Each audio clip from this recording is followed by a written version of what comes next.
We're reopening the regular meeting of the board. We are going back into the remuneration discussion. Our staff are incredible at listening to all of the comments and questions that have been made and asked over the last day and a half.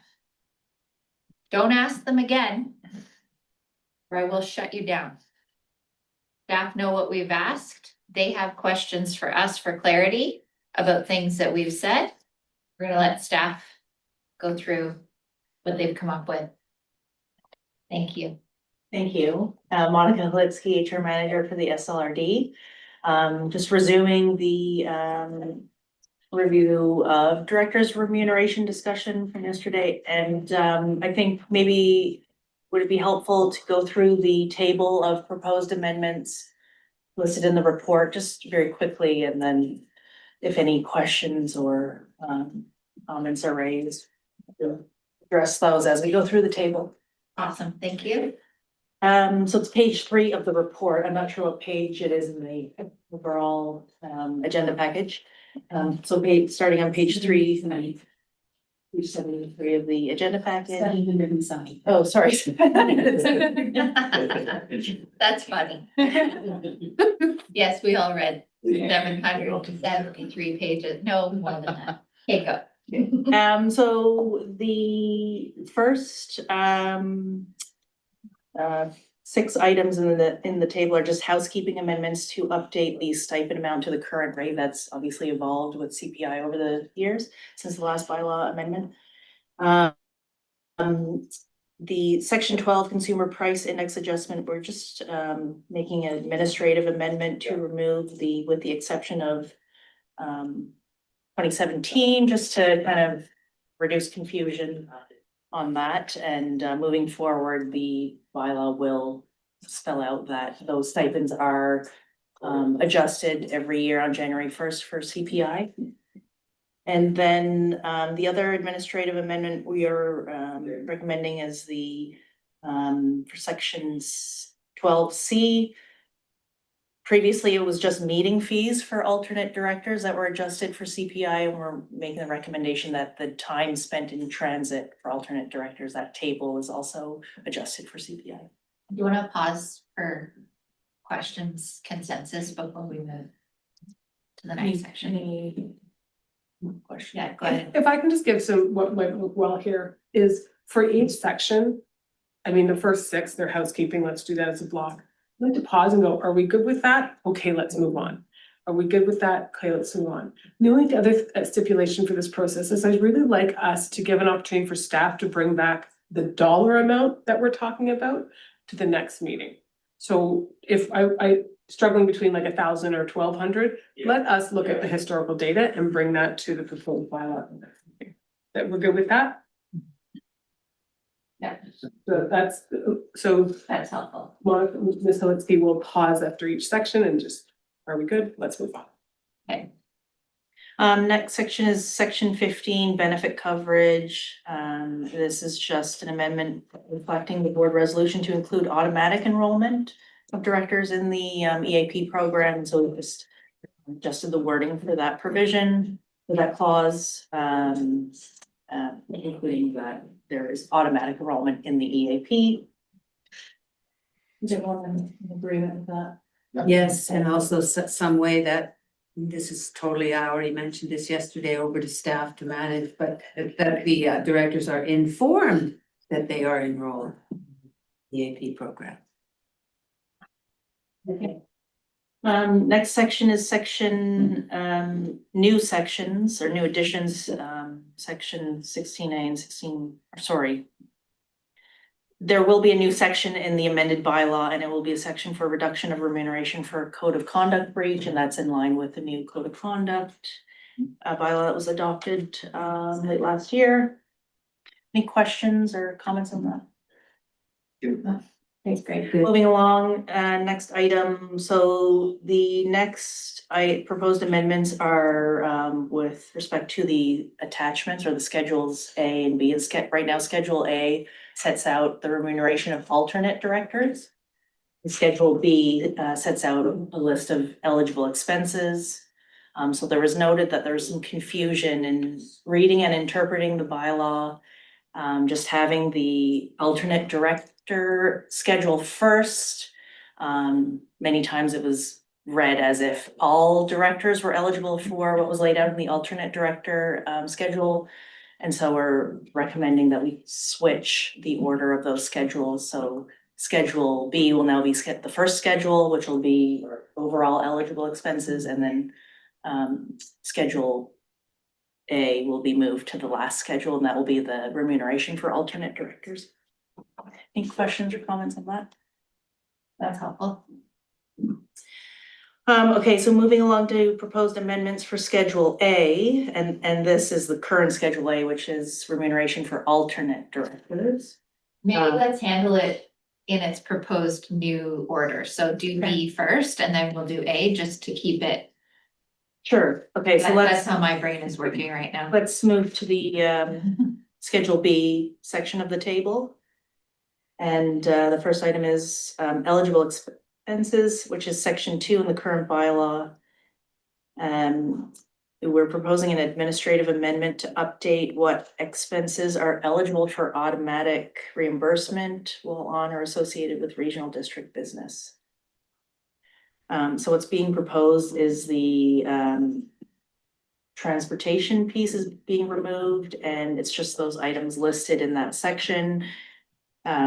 So long distance telephone, high-speed internet, dedicated telephone lines, satellite phone, electronic devices, and home office expenses, and then a new provision for UBCM and area association conferences for the NBA directors only. And then, sorry, just stepping back to cell phone, internet, that's for area directors and board chairs. Is that correct? Yes, that's what's being proposed right now. It's just EA directors. Yeah.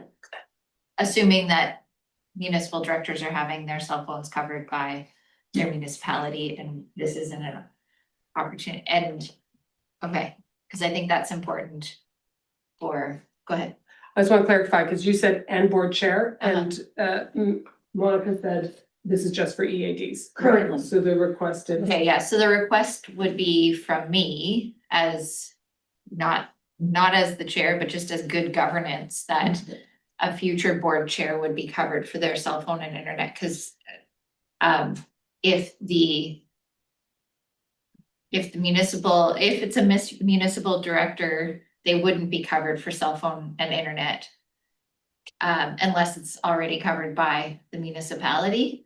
So I'm not just as my own experience, I'm not covered for those things by my municipality, and I use my phone and I'm doing 100% of my work for the regional district and it's not being covered. So for a future board chair, it should be covered if they're not otherwise being covered. So I think phone and internet should be covered for the board chair going forward, not for me. So what's being proposed is that the regional board chair be included in that automatic reimbursement for those expenses. That's what I'm Yeah. proposing. But there will be some language in there that states if it's covered by another municipality or other party that it won't be covered. That's it. And we have that language further down in some other And other things. expense provisions. Yeah. And Sorry, do you have questions here from, and they're probably at my comments. I'll go Vivian, Lori, then and then Armin. We're saying reimbursement, which implies submitting an expense claim and being reimbursed, which is what we've been doing.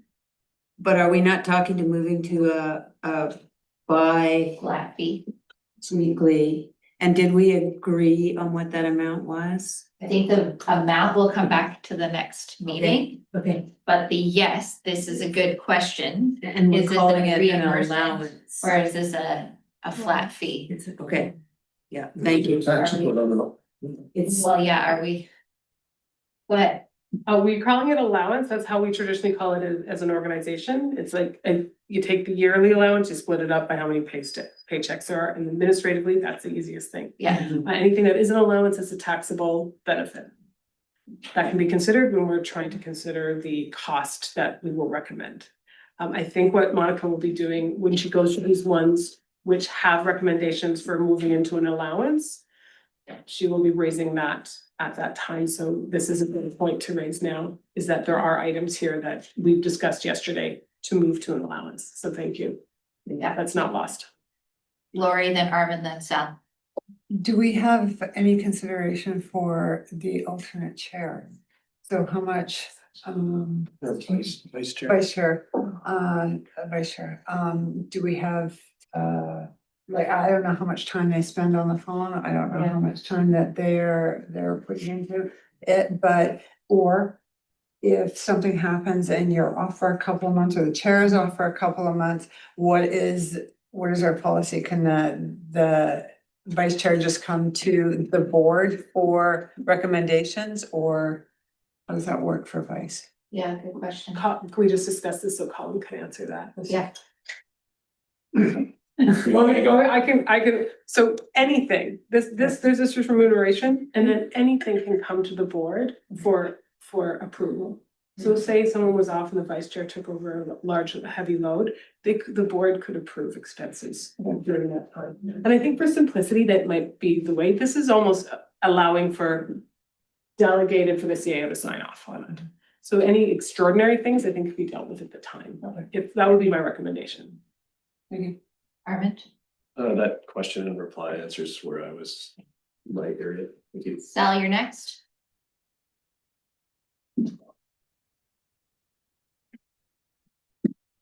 I'm good. Okay.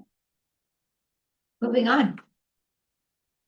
All right, the next section of schedule, current schedule B eligible expenses is authorization by the Regional District Board for reimbursement of eligible expenses. So proposed amendments to that section, just to correct the section reference.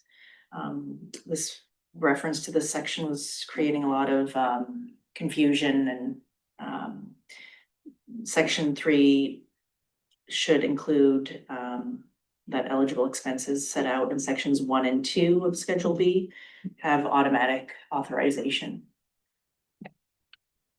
Any questions about that one? Okay, great. Section 4, we're just proposing deleting that section to just remove the redundancy and in each eligible expense provision. It sets out the specific reimbursement process or method for each of those. Any questions or comments on that? No.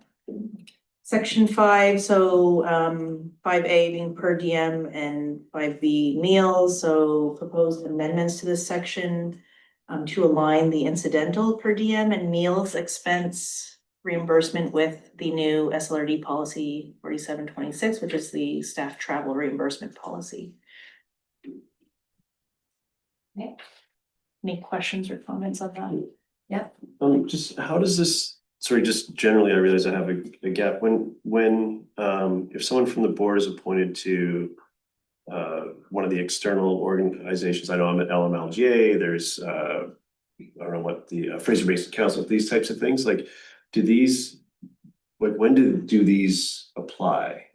I'm not sure where they should or shouldn't. I'm just curious in that category and how we address this in the aim of simplicity that we're trying to seek here. If you're okay, one of the last items we're going to talk about is regional district business, which will answer that when do these apply. Okay. Okay, moving along. Section 5, transportation on regional district business. So we're proposing amending that section and having that reflect the board resolution to include mileage reimbursement for round trips driven on regional district business in excess of 80 kilometers for all directors. So previously it was EA directors only. Any questions or comments on that? Okay. Moving along, eligible expense in section 5G. So applicable charges for long distance telephone, high speed internet and cell phone. So that's a proposed amendment reflecting the inclusion of municipally appointed or a municipally appointed board chair being eligible to claim for these expenses where they don't receive it from their appointing municipality or other organization or party. Talked about that a little bit earlier. Any questions or comments on that? No, okay. Section 5M, electronic devices. I believe we spoke about this yesterday, but it's an administrative amendment to ensure that that provision regarding the providing electronic devices to directors aligns with our current practices related to IT asset management and security. And so at the end of the term, the electronic device would be transferred to the director. We wouldn't be taking it back and giving the option of it being purchased by the director. Any questions or comments on that? This is just for a laptop. This is not for a desktop or I guess this leaves it a little bit vague so that if we move to iPads, it's one item though. It's not one per year, or if you break it, you replace it at your own cost. The specific procedures are silent on that, and I suppose if there's unique situations like that, it could be brought to the board. Yeah. But the language has been modified to specify that it's, and I'll pass it over to Rowena. I think the interest is too that, anyway, I'll let you carry on. Rowena Tansley, Manager of IT and Business Solutions. So it would be one device per position, and that device would be meeting the standard that is set by the SLRD. If it was broken, we have policy around that. So I think the organization would manage that and replace the device. These things happen. And we don't want this to be in the remuneration bylaw because then you have to rescind the remuneration. Yeah, if the policy changes. The thought that I was trying to articulate is so this machine is owned by the RMOW. The information that lives on this machine is owned by the RMOW. If I store my personal photos on this device, but that's all in a device policy that lives within the SLRD policies and has nothing to do with the remuneration. So I'm gonna leave this. I'm also gonna call a 5-minute recess for us to go and get our pizza from the kitchen and bring it back here because I don't want to eat cold pizza. Okay. We're on section 5N. 5N, home office expenses, on page 779 of the overall package. Okay, so this section, there are proposed amendments to ensure the original aligns with current practices related to IT asset management and security. And so right now the home office provisions are only for electoral area directors. And it includes one color printer and reasonable printer supplies, including cartridges and paper. Any questions or on that proposed amendment? Okay, moving along. So the next section is a new proposed section for the bylaw, and that's an amendment reflecting the board resolution to include childcare reimbursement for directors and alternate directors of up to $100 per eligible meeting exceeding 3 hours in duration, with eligible meetings including SLRD board and committee meetings. And then what's being proposed is that the procedures will require receipts to be submitted. So there was some discussion yesterday about changing, or there is an option to have that as a childcare allowance instead, and but right now what's being proposed is that the eligible meetings, that it's fairly narrow, it's just board and committee meetings or the meetings that are listed in section 1, Schedule B.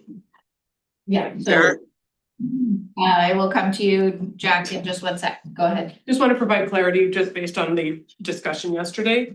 I think where we landed was an annual flat rate that is like and I can just clarify with this, an annual flat rate that would be divided bi-weekly, kind of like allowance for those people with dependents. We'll find proper wording, and that amount we can bring forward as a recommendation in the future, looking at historical data.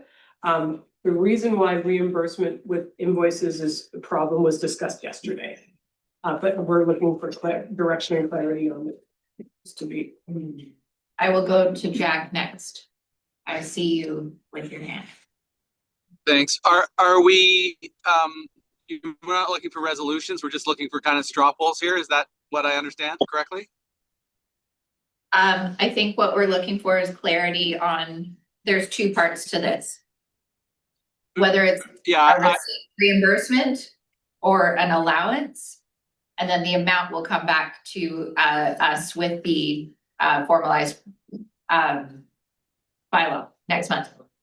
but are you looking for me to make a resolution? Go ahead. Thank you. General Manager Belsham and I discussed it, and I think the way we're approaching this piece by piece, that the motion can be that staff take the feedback of the board and bring to a next meeting, if everyone's okay with that. But it really is, I know this is a new section, so it's up to you what you want. Okay. Yeah. Okay, then I would just say that I'm supportive of the $1,000-ish a year childcare allowance based on the terms that we had yesterday, which if we were doing it right now would cost us about $1,000 a year. So it seems to me to be a good expense. Okay. And on that point, I'm supportive of the direction. I think we changed the title of this from childcare to dependent expenses, because Yes, yeah. I will speak to my own experience that if I had an aging parent at home and needed care to be able to leave that person alone. I'm not in this situation, but I don't want it to be a barrier for people accessing the support that they need so that they can participate. The other question I think that was raised yesterday, and I would like some more clarity from the board, is this a standard, I mean, as an allowance, it takes away I was appointed to this board and it's part of my job? Or is this for extreme or special circumstances? So now I'm going to Lillooet for a northern community event that's outside of my normal practice. But I think as an allowance, this allows you to decide that this is, I'm not getting childcare every time I leave versus this is a special circumstance that requires. Yeah, Next. that's my understanding. Okay. I had Armin, then Vivian, then Lori, then Jenna. Just in CEO Paul's description of next steps, there was a mention of looking at historical. Like, what does that mean in this context? It's a new piece. Like, when we're establishing how much that should be, like, what would that recommendation be based on if we sort of give broad direction to that, and like what historical piece are we looking at? There is one community that does do childcare expenses, and we also would just look at the average rate of childcare throughout the corridor.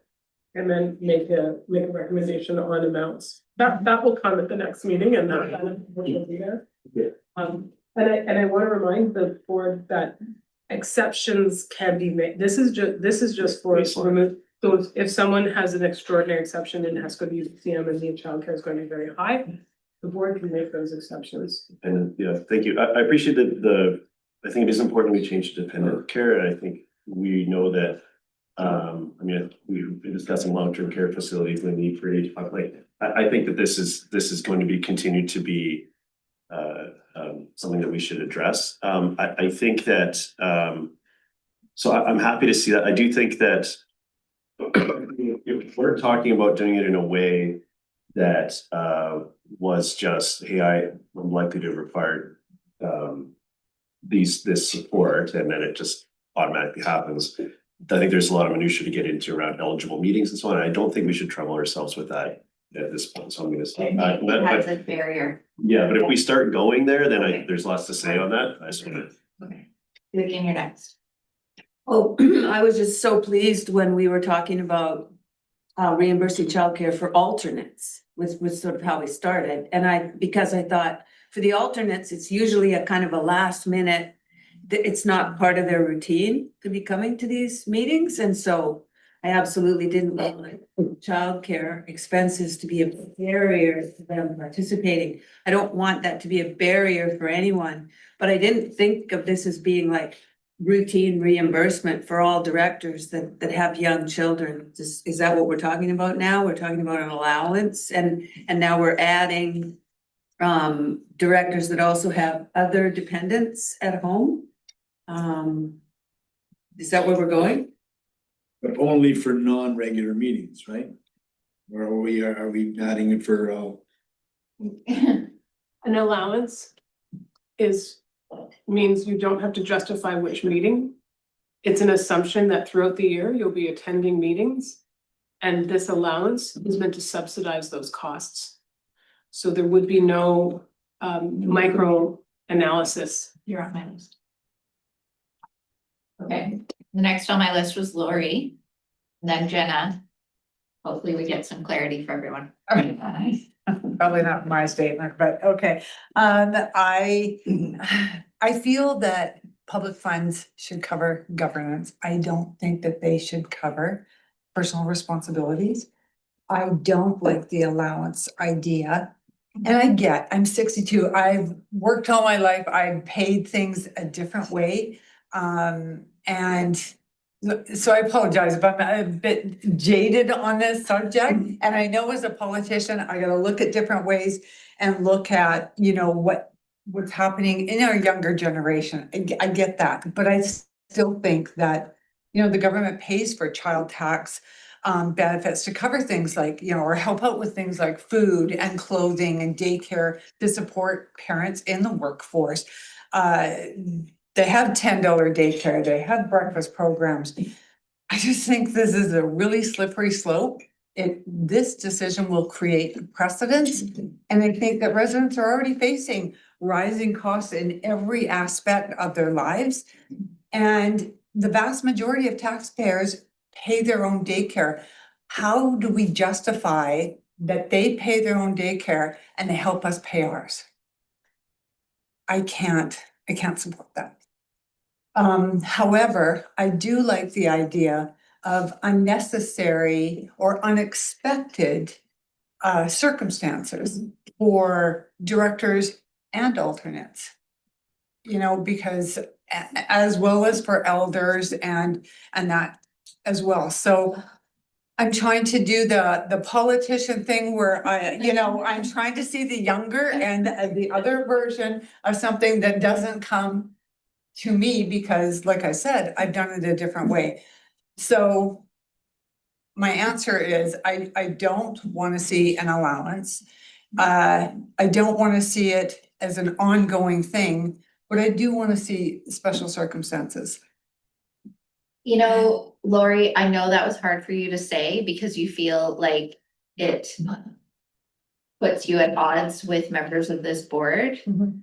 I appreciate you being bold and saying that because it has changed my perspective. Mhm. Having been elected with an 11-month-old baby and thinking, oh my God, I have to tell my husband to stay home so that I can go to council meetings. But then on the one hand, you're like, yeah, but you're being paid an annual stipend. And everybody else in this building that has kids or elderly parents also has to consider that. The difference is we're not employees. We don't have the same benefits as employees as far as Right. we don't pay into CPP. We are not protected by EI. We're not protected by a lot, and we don't get sick days, but we also get flexibility that you can still work another job if you choose. And the whole purpose of this remuneration bylaw was to make it attractive for people to want to do this work, knowing that they're going to have to they're making a sacrifice, whether it's a sacrifice in full-time work or it's a sacrifice in the very real cost of doing elected life. Like this is a career limiting move. I will tell you that as members of these boards. And so there is a sacrifice there. I am compelled to changing this away from an allowance and back to the original proposal, which is a standardized rate for extreme, for not, what was the word you used? Extraordinary Yeah, exception. Yes. You know, drop everything and go to this special meeting. And you have to do that at the expense of childcare or consider. Thank you for that clarity.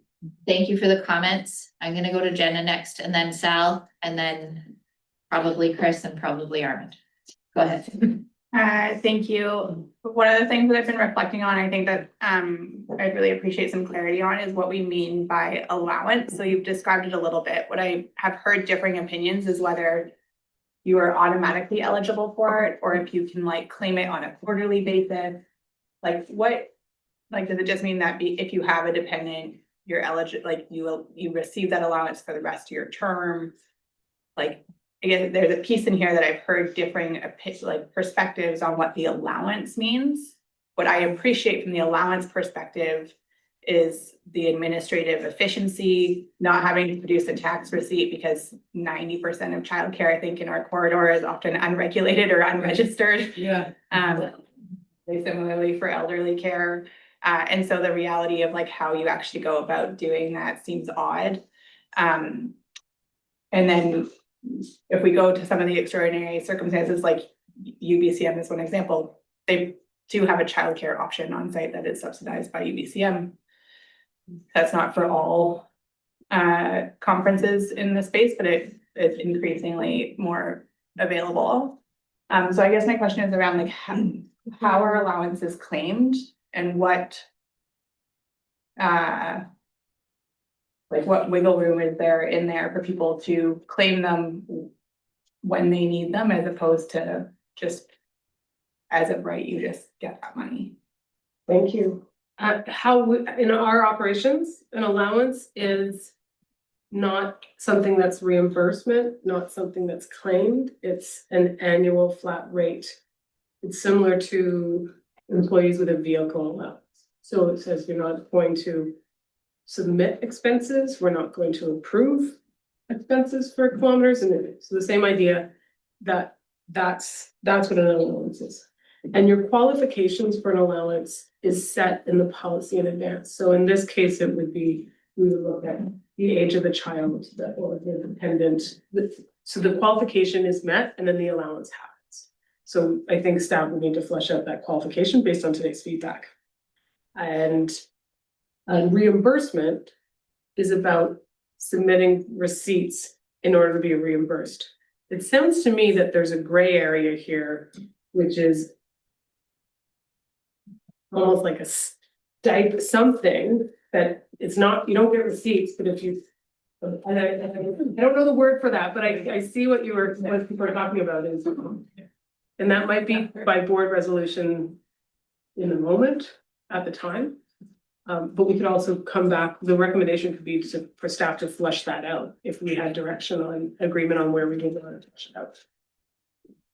Okay, at the risk of losing, I'm gonna go to Sal. Okay, thank you. I guess, I've just gone through being a caretaker for a family member and being able to have Zoom to do the meetings worked out. I never missed any meetings. And, are there opportunities? We don't have a policy on that you have to be at the board meeting. And we just went through that with the Thompson Regional Hospital District, where you had to be at the meetings, and we changed. We had a an amendment where Area A and Area B didn't have to follow that, and we could have the meetings by Zoom. So there are opportunities, for people to attend meetings virtually too. It'd be pretty hard with a, really young child or a really sick individual that you're trying to take, being the caretaker of. But there are other opportunities there to join meetings via Zoom. I just wanted to throw that out. Thank you. Thank you, Sal. That is really helpful perspective. Chris, I think you were leaving it. Yeah, just as a municipal director anyways, it's at least, I would say, if you're doing your job, 3 pretty solid days, a good day of agenda reading and 2 days of meetings, which by my estimation, if we say $100 a month, that's $33 a day. I don't think you're getting childcare often that cheaply. So this is somewhat of a token amount to try and get more participation in the board, where we had 4 acclamations last time. So to me, this seems like a low risk step. If it doesn't work, it doesn't cost us anything. We find that after the next election, it's all women with young children. It's somewhat a great problem to have, and we can quickly adjust, and the cost of that would be so small.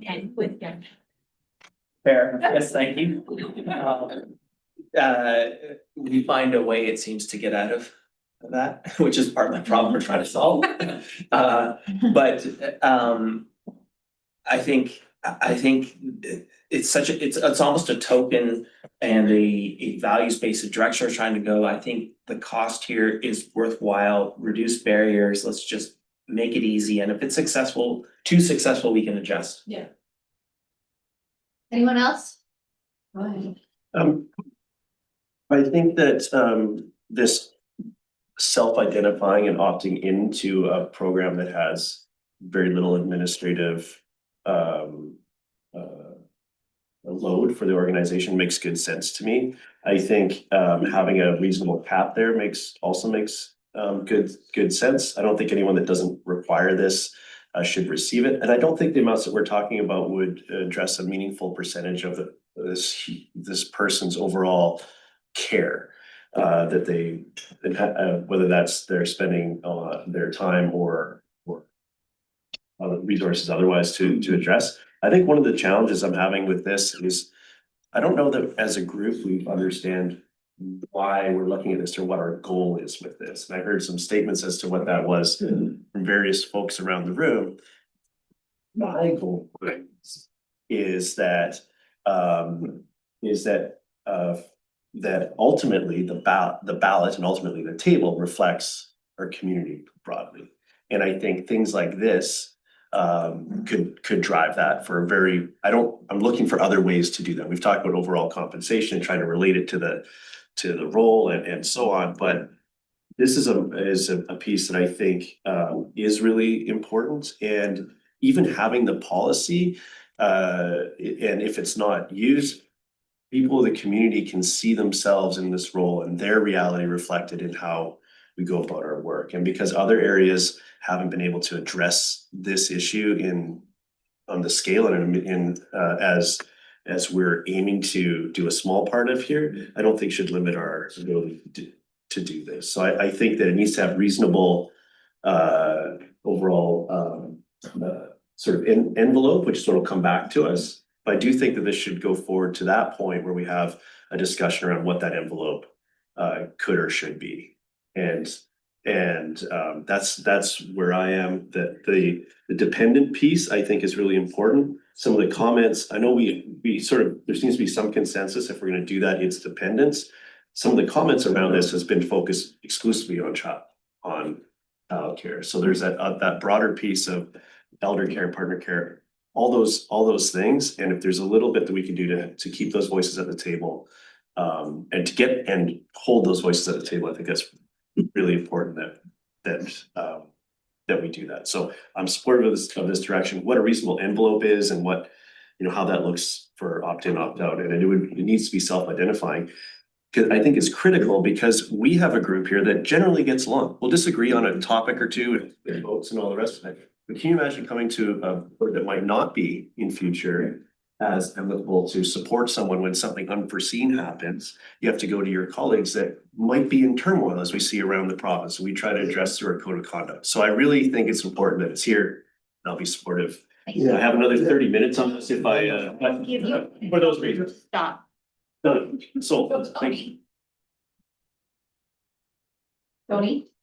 I was just hoping I was gonna stop, that's all. It's- It's a group effort. Thank you. No, I wasn't, I'm sorry, I didn't have my No, hand it's up. fine. I thought you wanted to say something. No.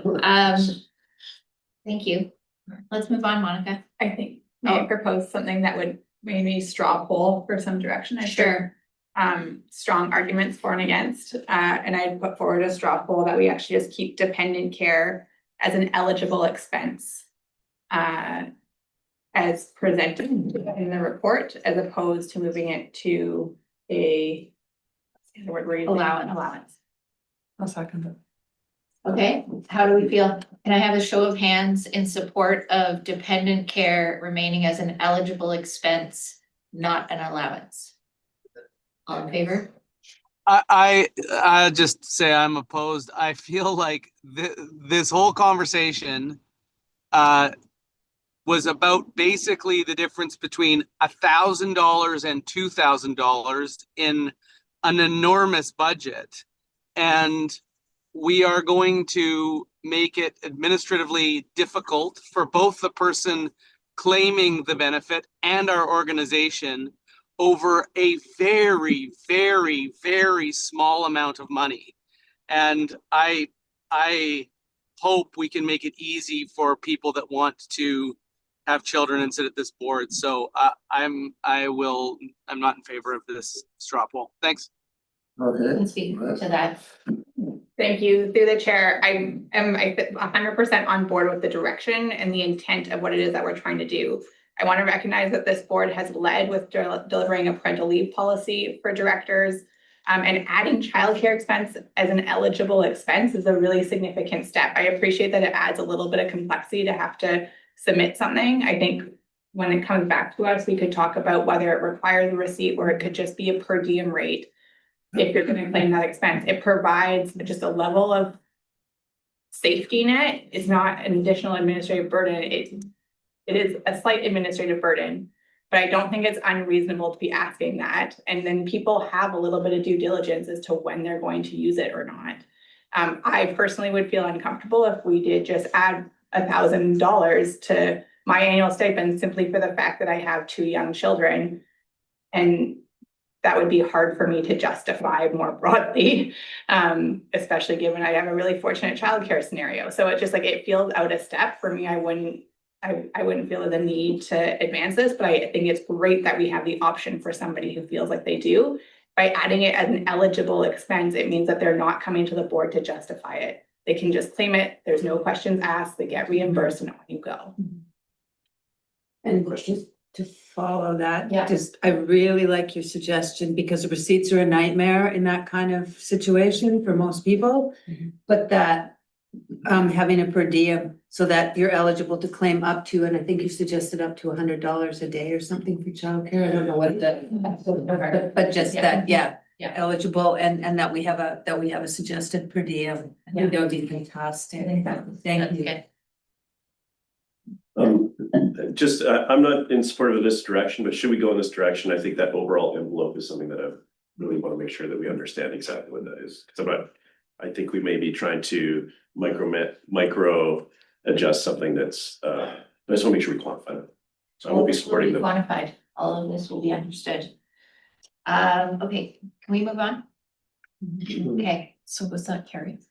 Yeah. I did Jack and It wasn't actually seconded. It was a straw. it was a straw poll, not a resolution. Okay, So perfect. it was Thank you. really meant to be. I got thought of. So good. Just in case. Let's move on. Thank you. Okay. The next section is a new proposed section for UBCM and area association conferences. So this is a proposed amendment reflecting the board resolution to include automatic reimbursement of 100% of eligible expenses for these meetings for board chair and electoral area directors. I've given this further thought, especially since yesterday, and I have a proposal for the board and staff to consider that would actually address the section, the conference and professional section, and maybe address the issue of what we mean by regional district business. And the proposal would be to have like an envelope amount for each director that they could use for conference, professional development, regional district business at their discretion. My consideration with what is presented here is like, I think some people may love to go to UBCM every year in the area associations. I don't think that they should necessarily have to, and there's discretion for other things like the EA Directors Forum. There's the Local Government Leadership Academy. There's other things that people might find more valuable. And I think giving directors the ability to make that decision and trade off as to what it is that they may want to do on any given year is valuable. And so giving folks an envelope of like $5,000 or whatever the shared, whatever that envelope might be, to go to professional development options and your regular regional district business as you see fit, all within that envelope.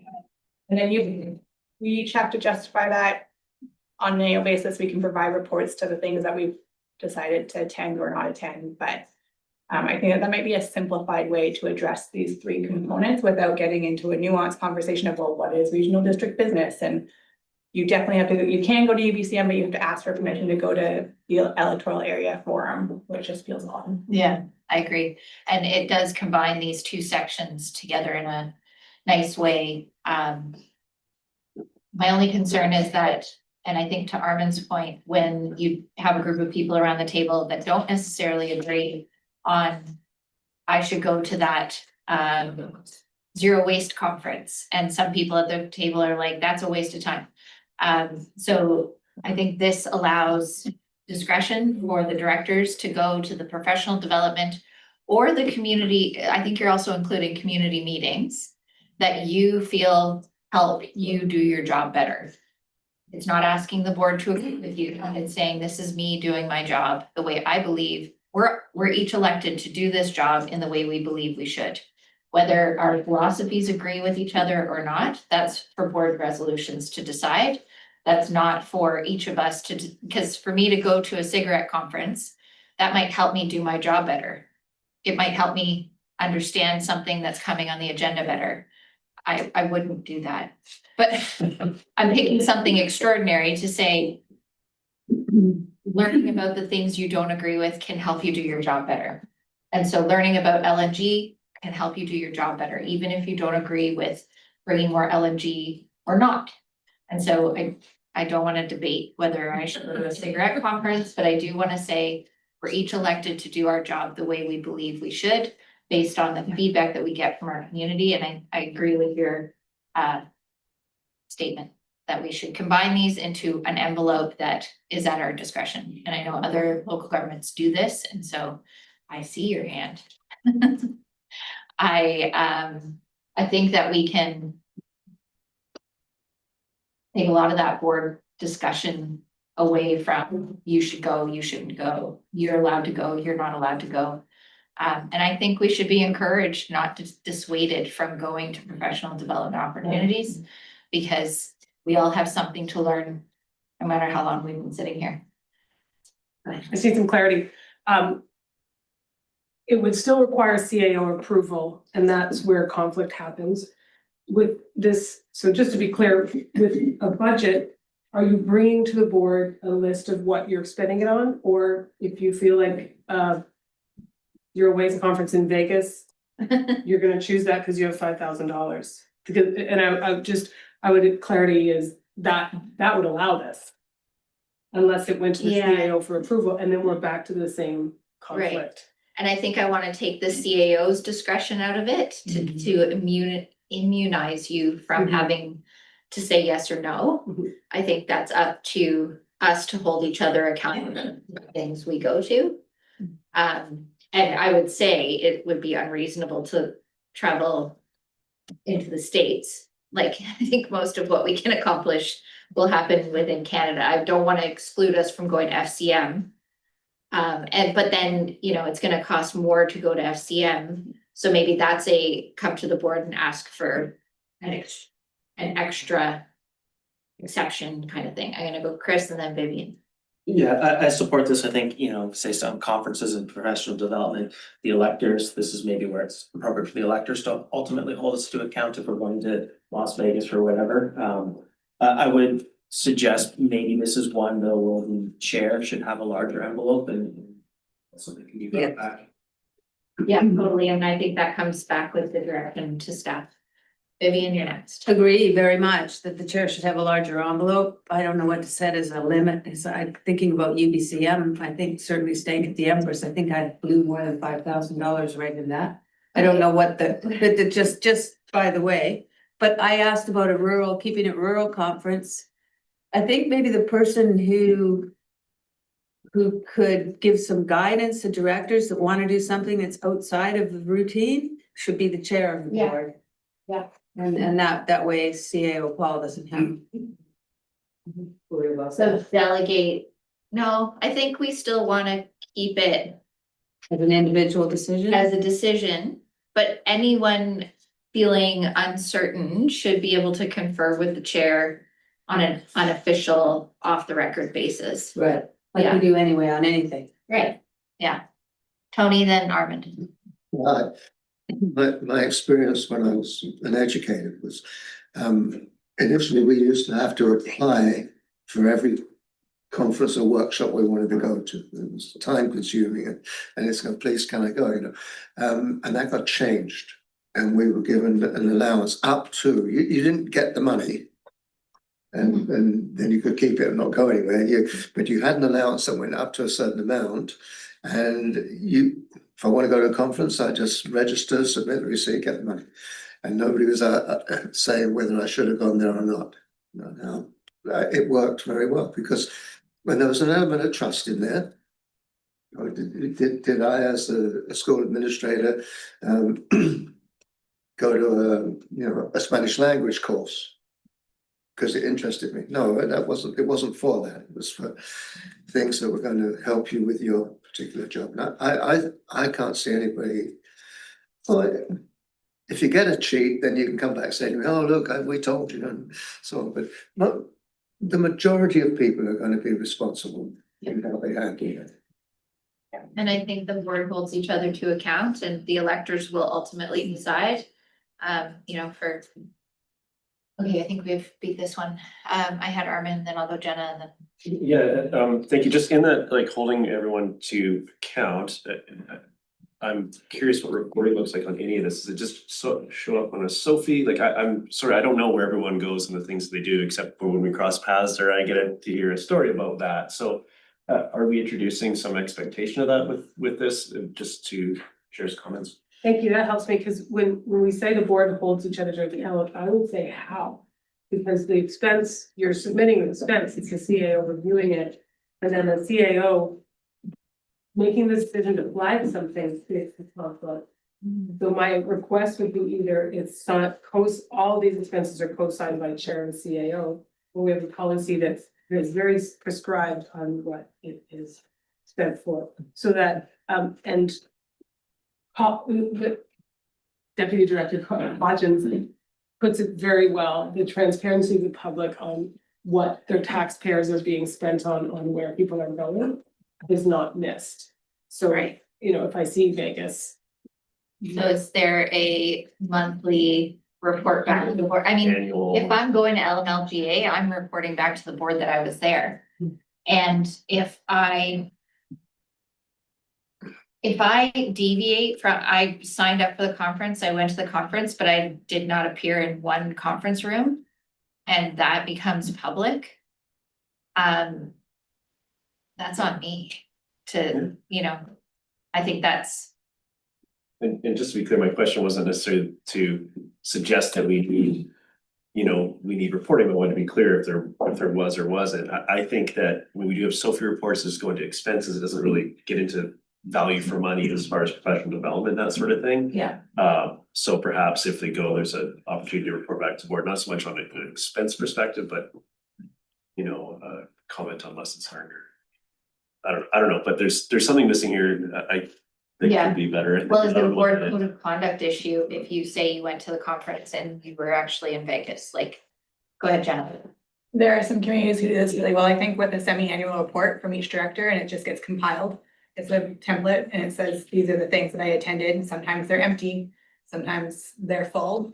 But then there's at least a paper record of what has been spent in terms of like larger expenses. And then it comes out in the Sophie report as well, and it's really variable, and we already have to defend this to some degree, and appropriately so. Some people choose to go to all of the conferences, and none, and it depends on how you choose to do this role. I think with a semi or even just annual report on these are the things that I did with my allocation can be a helpful way to service that. Yeah. And I think to Heather's point, a preliminary signature by the chair before it goes to the CAO takes that, it puts it on the chair and takes you out of the decision awkwardness. I think there's a role for the CA. Yeah. I wanna say that I'm not afraid of No, I the know. conflict, it's that it seems to be the thing that causes the most conflict, Right. and I'm not talking on behalf of myself as a person. I'm No, talking about the role sitting here could easily make decisions that help everyone scratch each other's back. Because this is also the table that makes decisions on my compensation. right. So the role sitting here could be like, dude, I'm totally gonna approve that, you tell me here. And that's the good governance around this, and Yeah. the transparency that I was just trying to dig into. Yeah. But it sounds like what we might have is enough information to bring back a proposal, and it might be a simple quarterly, we'll see. Thank you. Thanks. Okay. And just for more clarity, are we combining this section that's titled UBCM, et cetera, and conference and professional development into one? So they become one section, because I think they both have the same, I think they fall into one envelope. Having two, right? Does that cause you problems, Monica? In having them separated or together? No, but I think it was staff's understanding that UBCM was a very specific conference that was very important to the role of a director or for the board chair to attend and EA director to attend. And the current practices, it needs to be brought to the board for authorization of reimbursement for those expenses for UBCM. Right, and we're saying it's all in one envelope. Eligible expense up to Is this for This is for- UBCM and anything? all travel that relates to professional development conferences or director work. So, Can I make a suggestion that we bring back some Yeah. options, because UPCM is a different set tax and race and that sort of thing. oh, Listening to I this, see, I okay, think from finance perspective, if staff can hear this, and we'll bring something back. Yeah. Let's So do maybe that. not direction to merge them, okay, please consider merging them. Yeah. That's better. Everyone good with that? Okay. Let's move on. Extraordinary expenses. Which, The last section in section A, or section A, old section B. Extraordinary expenses, we're in the green section at the very end.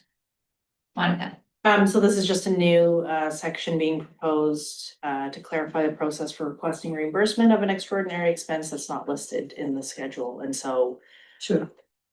it's just adding in a clause in there that Overall thing for you. clarifies if it's not listed in the bylaw, it just gets brought to the board for authorization via resolution.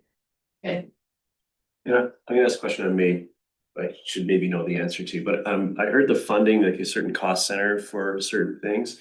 I get this discussion of the board to go above and beyond what we're doing here, but like, where's the envelope that is approved? Like, does that come from Like, where does that come from? Once approved, I get the checks and balances, but broadly, things like remuneration and these expenses, like. Where in our budget does that show? Is that just general governance or somewhere else? I think it's a good thing for us to bring back once we find our recommended options. It would be under financial implications. Great, thank you. Might leave. No, he's, On the phone. The room. Oh, okay. Okay. All right, now we go back to section A. Alternate directors. I don't think we need to like ask all the questions again, because I think so much has been answered. So limit your questions, please. Go ahead, Monica. Moving along to Schedule A, so Section 1, eligible meetings. So this is an amendment reflecting the board resolution to include additional remuneration for alternate directors for the opportunity to attend one board orientation meeting per term. So there's just been some additional proposed language that includes orientation meetings to onboard members of the newly elected regional board. Good. Moving along, Section 2, other eligible activities. So this is a new proposed section based on the board resolution to include additional remuneration for alternate directors for the opportunity to attend one shadow meeting per term. Some new language or new clause in there specifying that for the purpose of shadowing, meeting attendance where the alternate director is attending one of the meetings identified in section 1A, B, or C for the purpose of shadowing. Eligibility for meeting fees under this activity shall be limited to one meeting per election term. Any questions or? Moving along, section 2, meeting fees. So the proposed amendments reflect the board resolution to increase meeting fees for alternate directors and establish a remuneration rate for meetings under 1 hour. And the proposed language includes that the meeting fees are inclusive of responsibilities such as reviewing meeting materials and preparation time. Okay,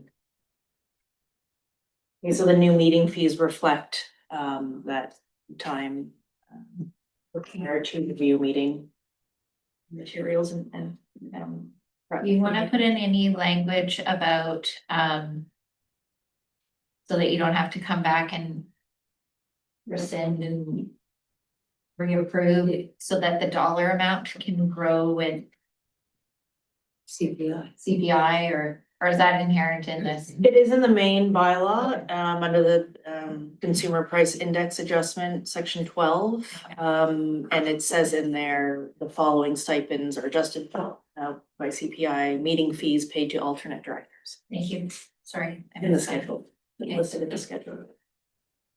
Moving along, time spent in transit. So this is just an administrative amendment to remove reference to the rates established by the TNRD. I'm not sure why we referenced the TNRD rates. I think it was just a baseline that was used, that the SLRD used to establish those time spent in transit rates, but we're proposing just removing that and keeping that table and just adjusting it with CPI. Any questions or thoughts on that? Okay. And those are all the proposed amendments. Did it? Very good. It's 1:34. You did very well. That was an excellent presentation from both of you. Thank you. Difficult conversation to navigate, and I'm really grateful for all of the work that went into this from both your teams as well as the committee work that went into this. And where would you like to go? We don't need to make a whole bunch of resolutions at this point. This was the final. And then I think. Oh, did we miss a section? Just the overall definition of what regional district business is, but what I would recommend, instead of discussing it here, is staff bring back that as a definition. I think the $5,000 stipend kind of changes that conversation, so staff would bring that back. Okay. And the other amounts that were included in that. Yeah. Do we need more clarifications? You need a motion right now, of any kind? Are we good? Yeah, I think we're good. Would like me to read Yeah. the proposed resolution. Yeah, please. that staff incorporate the board's comments and feedback into an updated director's remuneration bylaw and bring back to a future meeting for consideration. I love that. Moved by Director Stoner, seconded by Director Rainbow. All in favor? Anyone opposed? Motion carries. Thank you. I forgot to ask about a pension. No. Very funny. Only those they need. Comment of the day. I say things occasionally, the city's still awake.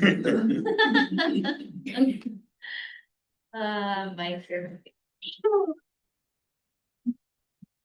Hello, Raylene. Hello, how are you? I'm okay, how are you? Thank you. Raylene Rehill, Legislative Coordinator. This report, the next item of business, is part of the ongoing procedure bylaw review. It's to seek direction on a specific provision, the role of board chair when serving as an ex officio member of SLRD board committees.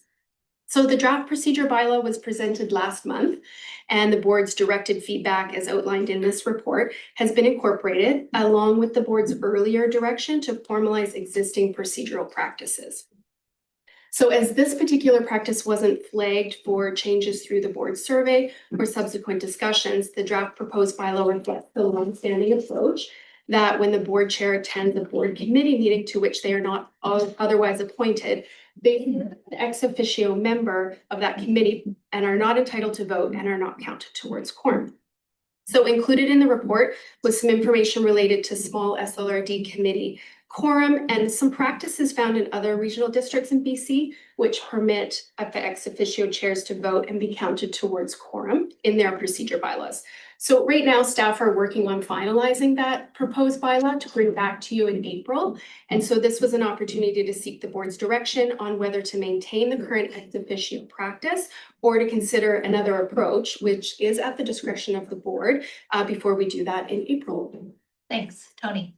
I would support the proposal that the chair as ex officio member be given speaking voting rights specifically at the EAD meeting. We have 4 electoral area directors. That's never going to change. I wouldn't think it's going to change, not for a while. So it's possible to get a 2-2 vote, but we ran into some problems recently with even getting a quorum, because we had one person that had a medical emergency, so we cut down to 3, and then another person had to declare a conflict with one of the items that came up, so we couldn't deal with it. The chair was there, and if the chair had the authority to vote, it would have created a quorum. We could have got on with the business. So that's the approach that I would support. If you need a motion, I'll make. Thank you. And I don't want the motion to say specifically EAD. It's meant to be of any committee where the ex officio is there. Yeah. So you said specifically, but you didn't mean it that way. I use it as an example. I know. So Because you use the word, it goes into the record as saying only for the EAD, and I know that's not your intention. So if we can move the motion as presented by our corporate officer. Is this a question? Yes. Okay. Is there a reason why we couldn't or wouldn't, if there's committees where there had been challenges, just explicitly make the chair an official member of the committee as opposed to sort of without discussion, an automatic full member of all committees? So the proposal is they're always voting member of everything. We just sort of say, look, these 2 committees tend to be a problem. So in those cases, we will make those committees where the chair is an official member and has the same thing, but it's just not an out of the box blanket from the start. I feel like you're overcomplicating Yeah. something that could be very simple. The corporate officers put a lot of time and thought into this. Yeah, that does overcomplicate it. We absolutely don't need to. Sometimes we have an AAC that often doesn't make quorum. That doesn't happen in B for a long time, but it happens in C. So it's a shifting. I guess I think you should have the option. It doesn't mean you're required to attend all the meetings and vote. It just means that we can use you in that fashion as necessary so we can do the business of the organization. So, yeah, I appreciate that. I support it. What if the chair is already a member of the committee, Then I'm already a voting member. so it doesn't address the issue? Doesn't matter. Well, you wouldn't have an extra body there that could fill in that extra vote. Right. Irrelevant. It's really in a situation where you've got a voting member who's elected, but just doesn't hold an elected seat on that committee. Chair, can I ask for clarity? Is this suggesting that the board chair is a member of every committee? Is that what is being done? And we are ex officio for any committee. Thank you, Angela Belsham, GM of Corporate Services. Yeah, and as our bylaw currently does state, is the board chair is a member of every single committee and as an ex officio. So that stands in the current bylaw as it is. Right. But I think if you moved the chair to an automatic voting member of every committee, it would mean that I would have to attend every committee, or the quorum then automatically changes to that full complement. And in my absence, you're now also dealing with a quorum issue. Whereas if I don't show up to EAD, they're still good. That's the question. I would just say you can set, I would expect we could set our quorum at whatever level we want. So you could set the quorum number at half the committee number excluding the chair, and then the chair becomes an additive force rather than a subtractive force. But I sit on a couple boards where the chair is an official member of everything, which allows them to attend, but they don't always attend either. Anyway. Just confused me. So just seeking clarity, if still in this capacity as ex officio, they have the ability to vote, but they don't have to, and they're not counted as for quorum. Is that correct? In our current bylaw? The proposed. The proposed is saying that they have voting rights and would be counted towards quorum. However, in a procedure bylaw around this piece, the board has flexibility in which to write that provision as they see fit. So while we did see it in a number of different organizations where it's explicit that the board chair always has voting rights and counts towards quorum, you could decide they don't have voting rights, but they would always be counted towards quorum. Right, so I think there's some flexibility on how you want to address this. And then the quorum of these entities are, in what constitutes quorum of those entities, are inside their own terms of reference or something?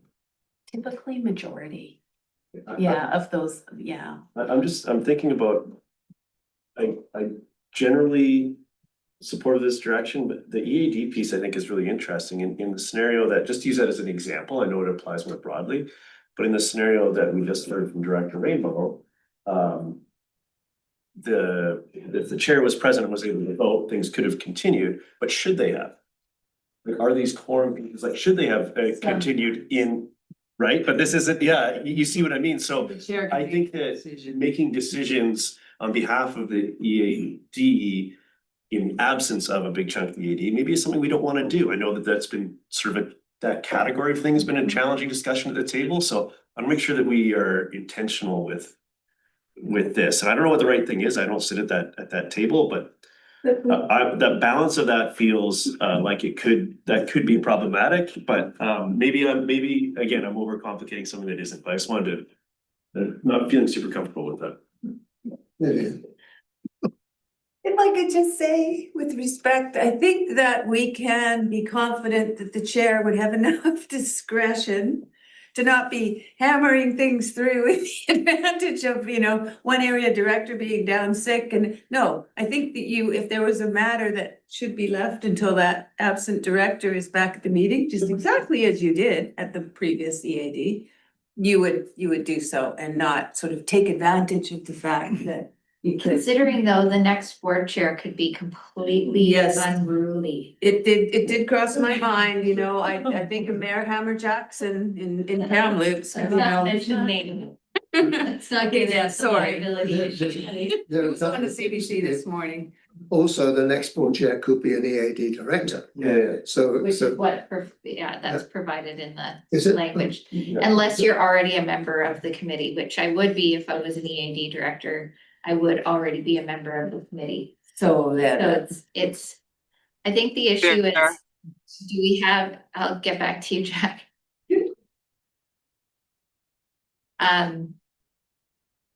In cases where it's specific in the terms of reference as to who the board member or who the committee is composed of, do we want to go and reopen every terms of reference of every committee to I think this is a safe way to option. update our procedures bylaw that supersedes going into every single terms of reference and every document that we have to update something that is really a one-off situation.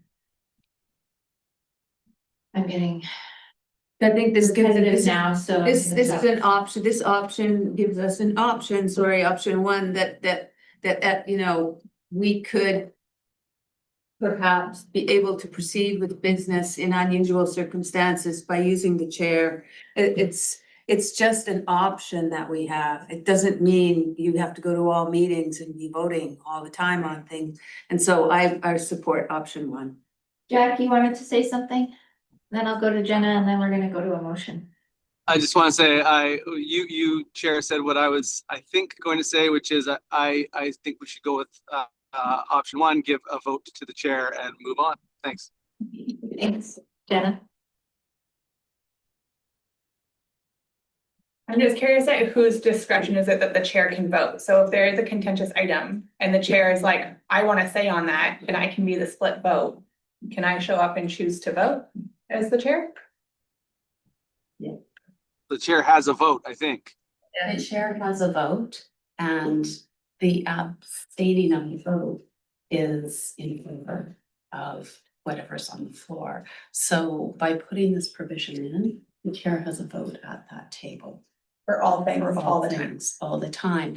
And just for clarity, and that's why it was really important for staff to bring this forward as a direction request. We are not recommending a path forward for all of the reasons of the discussion that's currently around the table. We just wanted to bring forward some information in order to support what we've seen in other bylaws, what our current practice is, so that it would help enable these types of discussion. I just want to provide some clarity when it comes to the comments about what if the chair is pushing, and this is gonna get confusing, the EAD chair controls the agenda. Right. So taking over wouldn't be. Yeah, it's at the discretion of the electoral area director committee chair. Okay, would anyone like to make the motion?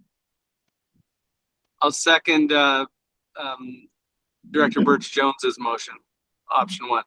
Oh, and Sally, you want to make a comment or are you seconding it? I've got a question. Sure. Like, we just had some conversations there about having a tie vote, 2 and 2. I don't want the chair to have the final say on it. I'm fine with the way it's written there, number 1, but not where the chair when it's a tie vote. The directors need to work through it. Thank you. I don't think we can have an amendment like except when it's a tie. You're gonna make the chair a member. Hasn't been seconded. Yeah. I didn't recognize you though. I saw lots of hands waving. Yeah, And I have the motion, but I did not acknowledge the seconder because I thought Sal was seconding it. And so to those that think they seconded it, I have not acknowledged you yet. just as well. Comment, That's good. a comment that if we're going to say that the chair is an official member of the committee and has voting rights, I don't think we can then say, but you can't vote if it's a tie. You're either a member of the committee or you're not. And this motion says that you become a member, and that's what I would support. Okay. For staff clarity. Is that what this means? Yeah. Okay. Now, would anyone like to second Vivian's motion? Yes. Tony has seconded it. Would anyone like to make any further comments? Go ahead, Jenna. Yeah, I won't be supporting on the motion on the floor. I appreciate that there have been some recent challenges around quorum.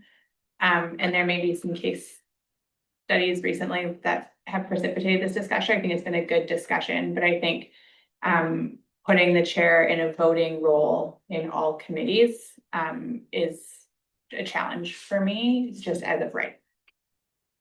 Go ahead. Yeah, I also won't be supporting, I think in general, if I knew it was always gonna be the people in this room, I wouldn't be so concerned. I'm thinking about future boards and I don't have that comfort. I think we have the ability in cases where we think the chair should be a member to put that in the bylaws, and I know that it might be a little bit of extra work, but if that is our intent, we should be explicit about it. I don't know it's appropriate in all cases, so. Anyone else? Thank you, yeah. Hey, Jack, I got you. Yeah, I reluctantly, I won't be supporting the motion. I think the impacts of this, I don't feel that we've really thought through the individual pieces. We've heard that there's sometimes a quorum issue, and I think that I don't know that's supposed to be a bad thing if those are the people that are meant to be at the table to chime in on these decisions. And they are decisions, particularly when it goes to EAD, because this board has delegated responsibility for certain decisions to that group. The other ones are more advisory bodies and things that will come and eventually be grappled with by the total board. So I see what the problem we're trying to address. This doesn't quite get there for me for those reasons. I do think if that one of our groups has a challenge and an even number is a challenge. I've worked with consensus boards. It gets hard. If we need to add another member to do that, should it be the chair? Should it be another member of the board? Like, how do we address that? But this doesn't feel like it's got enough nuance to me for the broad approach. Although I appreciate the same. Got you. Jack, you're next, and then Sal. Like most of you at the table, I sit on lots of boards, and I think that this is a very good practice. The chair is involved in the day-to-day operations of the organization, and having them engaged more generally, I think, is a positive. And I've only seen this as a benefit in all of the examples in which I've seen it work. So I will be voting in favor. Thank you. Sal, you're next. Yeah, I'm gonna be voting against this motion.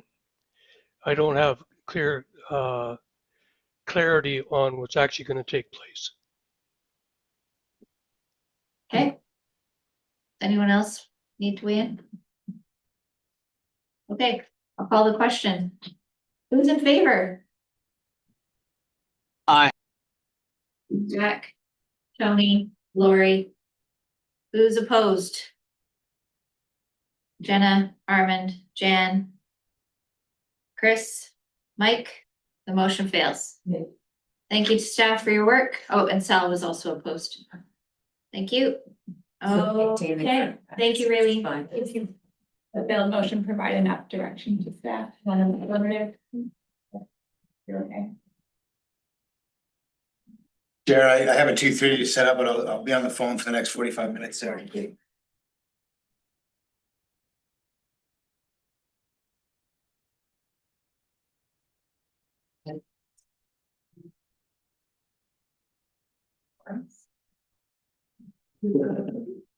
That would be poetic. That's all you got. See you next time. Yeah, buddy. Chair, what's our next meeting? My understanding is we're at 9.6. 9.6. Okay, thank you. Need a break? No. Hey, nine. Oh, so it is 9. Hello. Good afternoon. I believe Ms. Katerniak will also be joining us for this item. be happy to start with providing a verbal, some additional information verbally. Claire Dewar, General Manager of Planning and Development Services. So staff would like to verbally share just a bit of a broader context of this non-farm use application. The subject property has a campground operating offside of ALR and SLRD regulations. And there have been bylaw enforcement activities ongoing on the subject property for a number of years, and we have moved towards this application stage right now, which the first step is the ALC non-farm use applications. As noted in the staff report, there was a non-farm use application approved for a portion of the campground. This is a second non-farm use for the other operations associated with the campground uses. And the following the should the non-farm use applications proceed, the next step would be an SLRD zoning and OCP amendment application. I will note that the applicant has been engaging with staff on the zoning and OCP amendment components and has submitted an application. This secondary ALC non-farm use application sort of came as a bit of an after fact. The property owner didn't realize that this portion was also in the ALR, and hence why we're circling back to address this aspect here. And yeah, I guess just one piece, like the important context here from a staff perspective is that it does feel that we're positive that we've moved out of bylaw enforcement and into an application stage. And that's where we're at today. And I'll let Ms. Katerniak speak to, oh, she's not here. Oh, okay, then I'll just keep going. Hopefully she can join us here. So, there you go.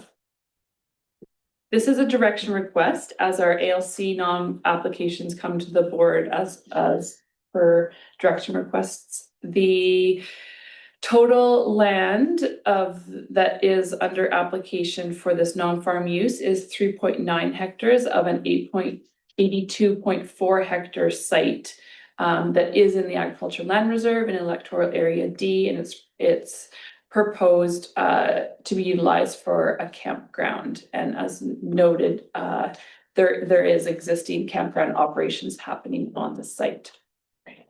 So there was an ALC application approved in 2020 that was for a 2.28 hectare site.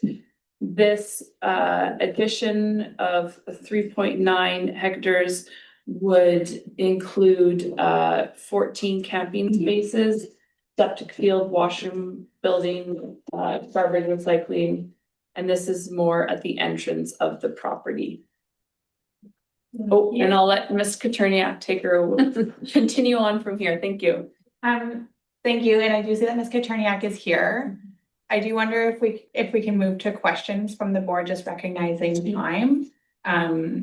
So we'll move to that, and Director Ford or Chair Ford will be back shortly, but and I suspect Ms. Katerniak can answer all the deep dive questions we may have. So I'll go to the board. Does anybody have any questions on this application for staff?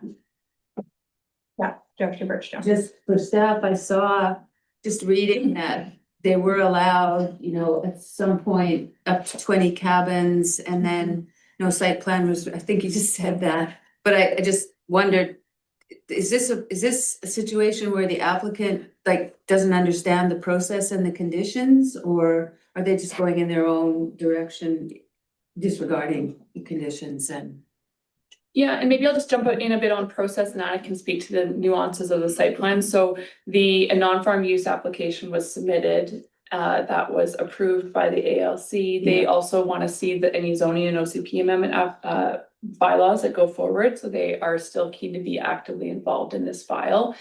Upon staff review of the zoning and OCP amendment application, it was determined that the whole parcel is in fact in the ALR, and the whole parcel should be, more aspects of this should be included in a non-farm use, and that's why we're back with the secondary non-farm use application. And this is someone, we don't have an AAC to take this to, but I know, but also, this is someone who doesn't have a farming like they're not recognized as farming this land, although there is some farming going on the. I'll let Ms. Katerniak speak to those details. Thank you through the chair. Yeah, I think they did state that they have a little garden. They don't have a farm status as recognized by BC assessment. And to your previous question, the applicant is well aware of the conditions and the steps that they need to take in order to be compliance. They've received multiple letters and notices and so on.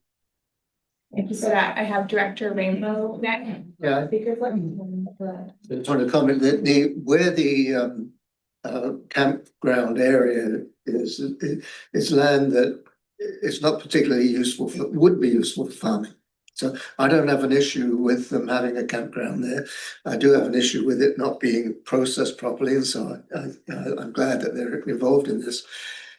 They do have a large amount of land that would be good for farming.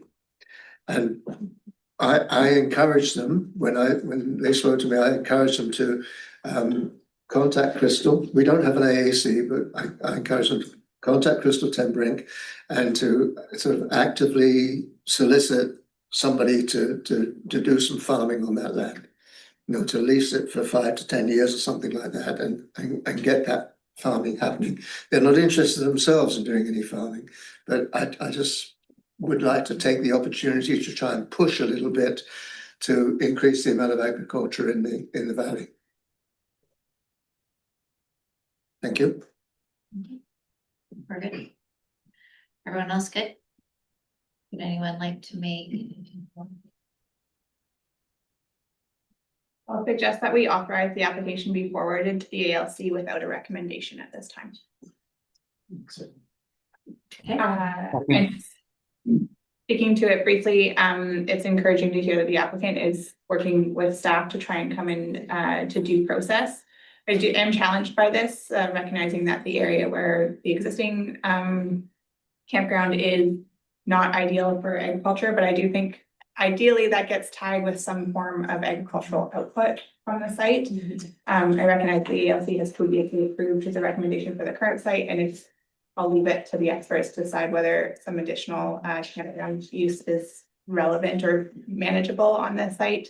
And continue to encourage the applicant to think about how they can move the rest of their space into food producing land. Awesome, thanks. Any other comments? Go ahead. Yeah, I won't support this. I think for me, I would want to see at least some justification that this is enabling or facilitating farm use, and that farm use wouldn't be possible more generally without this. And I think I do feel that generally we sort of, rather than just take a stand ourselves, push it off to the AAC, and I think we should, just sort of say, you expect better.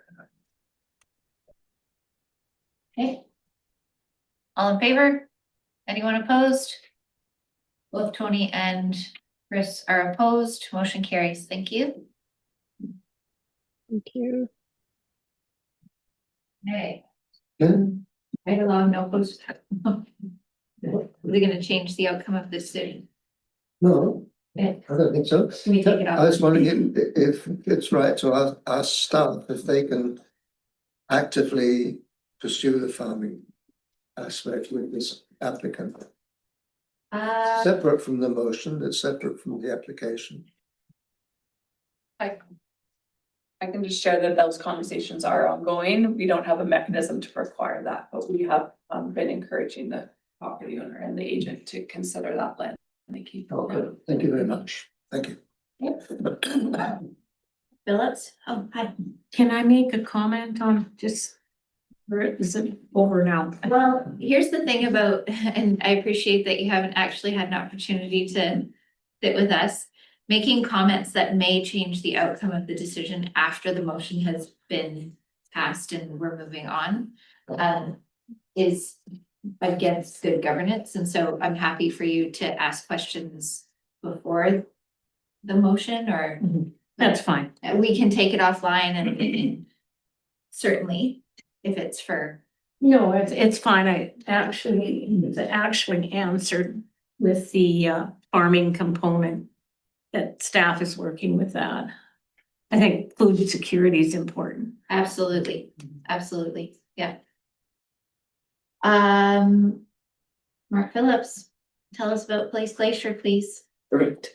Thank you, Chair, and good afternoon, Board. Mark Phillips, General Manager, Protection and Emergency Services. This report provides an update on actions taken and underway to address Place Glacier outburst hazard and protect public safety in electoral area C. On March 5th, the SLRD board sent a letter to the province requesting support to address this hazard, informed by the Stantec technical work. This was followed by a community update and media release to keep residents and the public informed. On March 13th, we received informal confirmation from the province stating that they intend to fund repairs to the works that were undertaken in 2024 and damaged in 2025. It is important to clarify that the 2024 works were emergency response measures to restore Place Creek and Pool Creek to their natural alignment and reduce the immediate flooding risk. This work is not hazard mitigation and does not prevent future outbursts. While the Stantec report identified potential mitigation options at the glacier, the province has not approved any of those options. This is due in part to uncertainty and unknowns associated with the recommended approaches. As a result, the current focus is on managing risk in the valley bottom and preparing for future events. Based on the technical analysis, outburst floods are expected to continue annually. This means the SLRD will rely on emergency management measures, including evacuation alerts and orders, to protect public safety when the risk conditions are met. In the near term, staff are working with the province to approve and complete channel repair works before the next outburst period.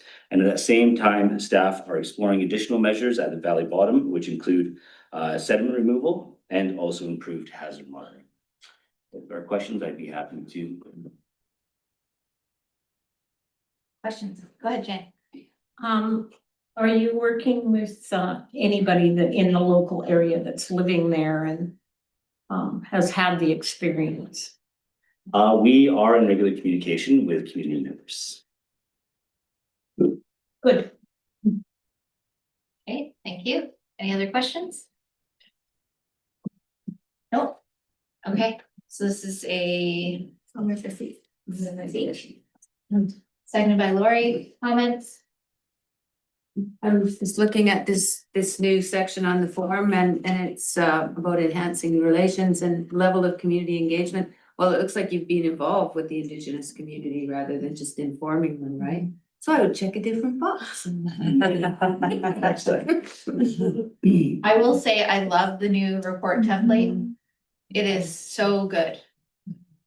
I can clarify that brings up a good point because that level of community engagement is based on a very specific structure that's defined. So maybe what we can do is include that. So it's not, it's very prescribed on which ones they are. We can provide a link to it. Excellent, thank you. All in favor? Anyone opposed? Motion carries. Thank you.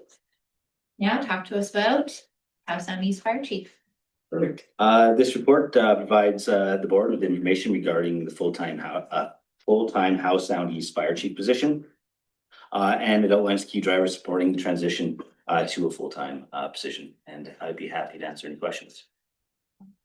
Yeah, my only question on this was the recommendation to use community contributions to phase it in. It hasn't been my experience that we use CACs for operational components, that we typically just use it for physical capital amenities.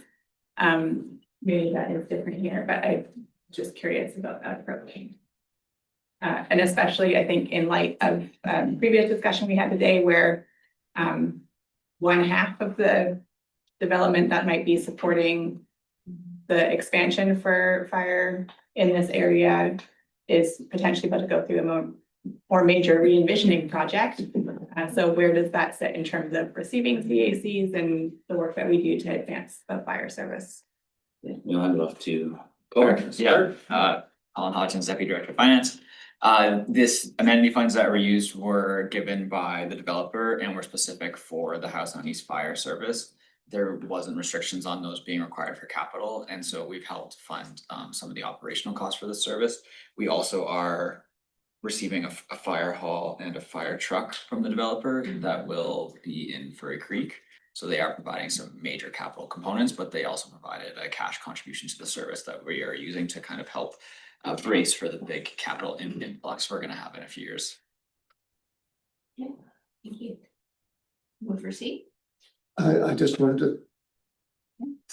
I just want to thank you very much for this information, which the way it's laid out, it's extremely helpful for me. And my question is, are we publishing that beyond this meeting? Are we, is that communications departments putting that out to the public? Or? I feel like we already did a communication piece, didn't we? Yeah, I think so. Through the chair, yeah, our plan was to, once we hired the full-time fire chief, was to put out broader communication announcing the hiring and also thanking Chief Nichols, and which will include why the position is important for the community. But I can share this information now, that kind of. This report is Because public. I'm getting questions. Yeah, the report is public and can be shared. Okay, thank you. Would you like to move receipt, Tony? Yeah, easy. Right, second. Okay. All in favor? Any opposed? Motion carries. No. Okay. Okay, 10.1, board director roundtable updates. Would anyone like to share anything that's happening that's exciting and relevant to the work that we do? Go ahead. The Fraser Basin Council, is Jack still online? Yes, he is, has a new leader. And I'm still online. is it Zeta? Yeah, Zita Botello. Thank you. Came to our Thompson Regional Board and gave a little speech about the importance of the Fraser River, if this sounds familiar. Anyway, there's recently been an invitation sent out to have participation on a Fraser Basin group that will be focusing on Fraser River. So I was pretty happy about that, and of course I put my hand up and sent it to a couple of other people that I thought might be interested and informed the chair, of course. I thought that was pretty good news. Okay. For Squamish? Yeah.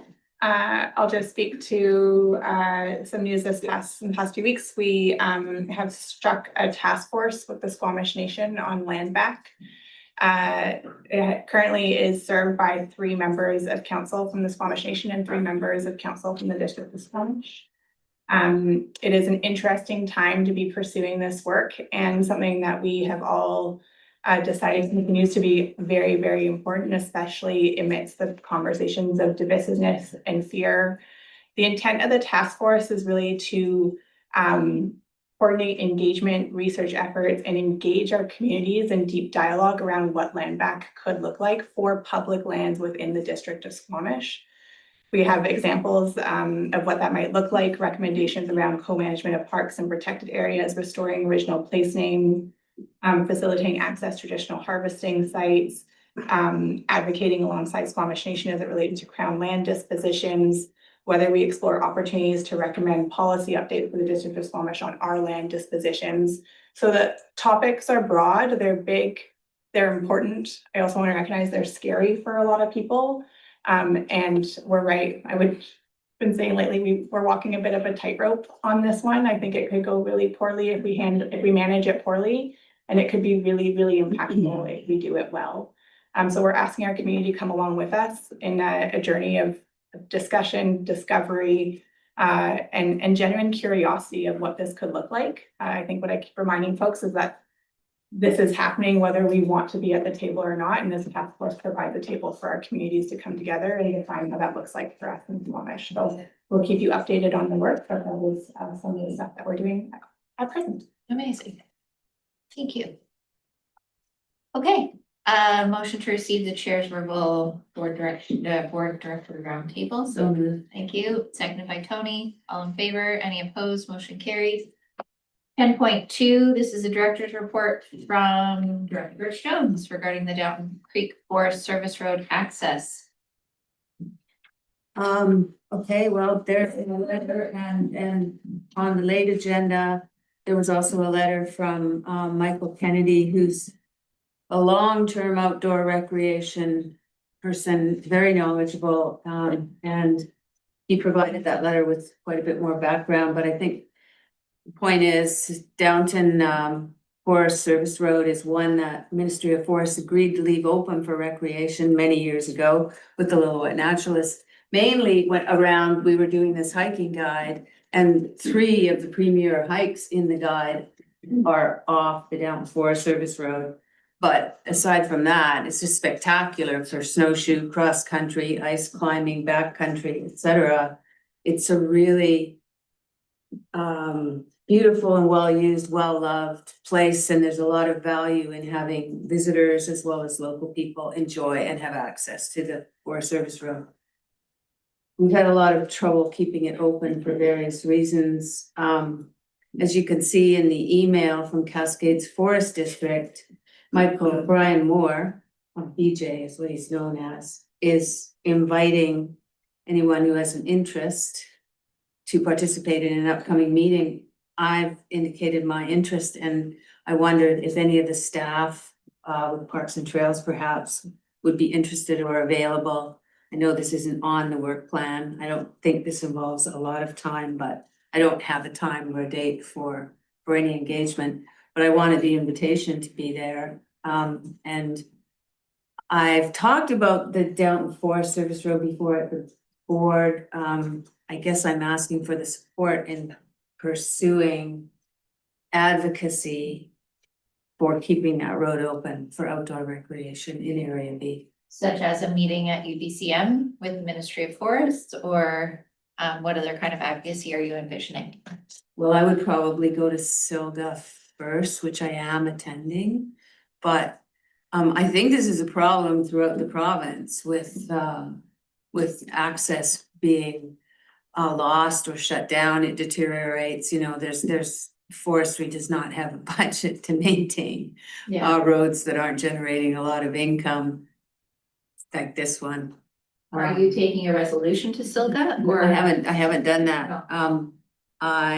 Well, my request today, first of all, is for information for the board, but I've brought it up before as an important issue in Area B, so people are aware of that, but it's more to if we can participate in this conversation with Cascades as invited.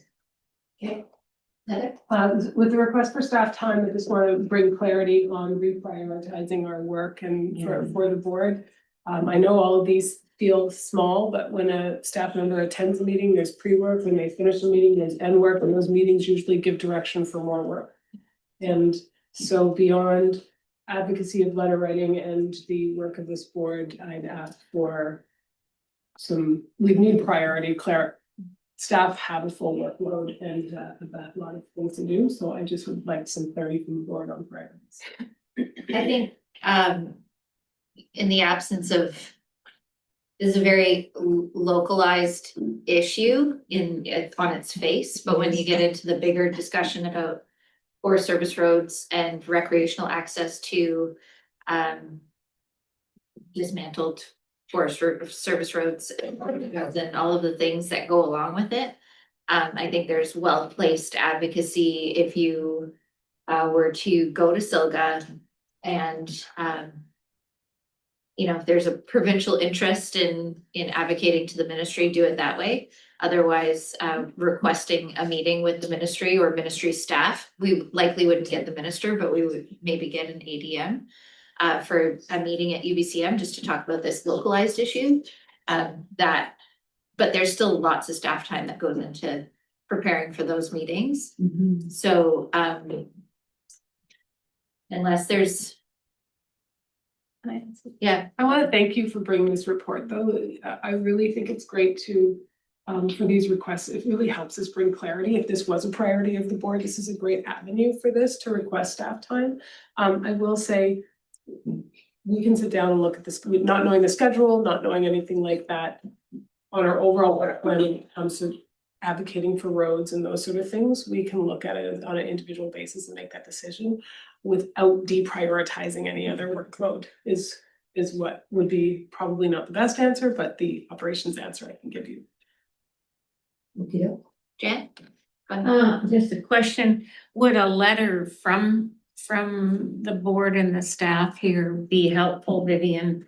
To the Ministry of Forests. yeah, or Just to indicating our what support. body is the best? Right now, I think that the best person to work with would probably be Brian Moore, just because he seems to be leading the charge on.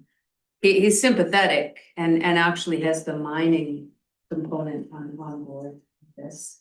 So do you want to, how about we do this? Sorry. Oh, Thousand, yeah. Sal, go ahead. Yeah, a couple of things. This was brought up, I do believe, at UBCM through UBCM. Yeah, that's just the last couple of years. So there is some documentation on it. And the other piece is with the Statlium, with the forest licensees, they have a no net road gain. So we've got that happening up in our valley right now, where some of the roads are getting deactivated, and with the new logging that's happening in the next little while, they're also deactivating the equivalent amount of roads. So there's a couple of things going on with it, but it definitely has been on the radar, and there's got to be lots of documentation on the whole aspect of deactivating Forest Service roads. So my suggestion would be that we refer this to staff to forward a letter back to Mr. Moore, thanking him for his engagement and requesting that he let us know how we can help with a date, and then we can reevaluate at that point. Does that help you? I think I would prefer a letter to the province, to the minister, and Okay. copying Mr. Moore. Sure. About like move it up 40,000 feet, not attending. Yeah. Attending a meeting. Yeah. Move it up 40,000 feet. Okay. Yeah, I agree, that would be Yeah. better. Okay, so the motion is to write a letter to the Minister of Forests, bringing this issue to their attention and advocating for better engagement with our communities on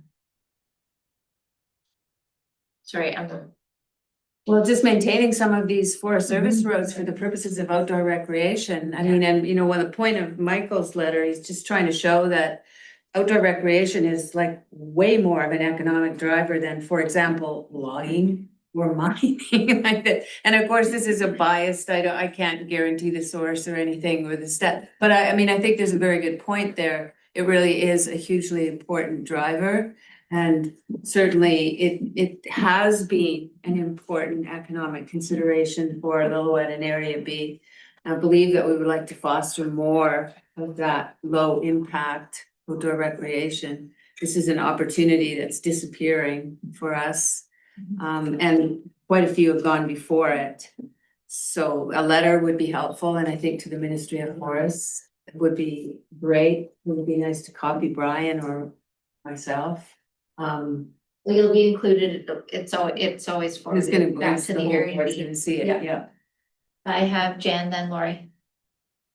Just a comment, I am not sure what the Forest Practices Act is now, but having been married to a forester for 54 years, I think that stumpages that are paid to the government should be in somewhat cover and go back to the citizens of the province. And the province has collected money on the logs on a stumpage rate. And that some of that should go back to the citizens of where they have the benefit of logging and those logs and lumber companies and so on. So something needs to come back to the province after all these, many years of logging and not a lot given back in some ways. I mean, yes, through an economics and all of that, but just a comment. Thanks, Laura. I would just like to ask that we can CC the District of Lillooet on this letter as well to the province. Thank you. CC the municipalities, the member municipalities. northern municipalities? Or- Yeah.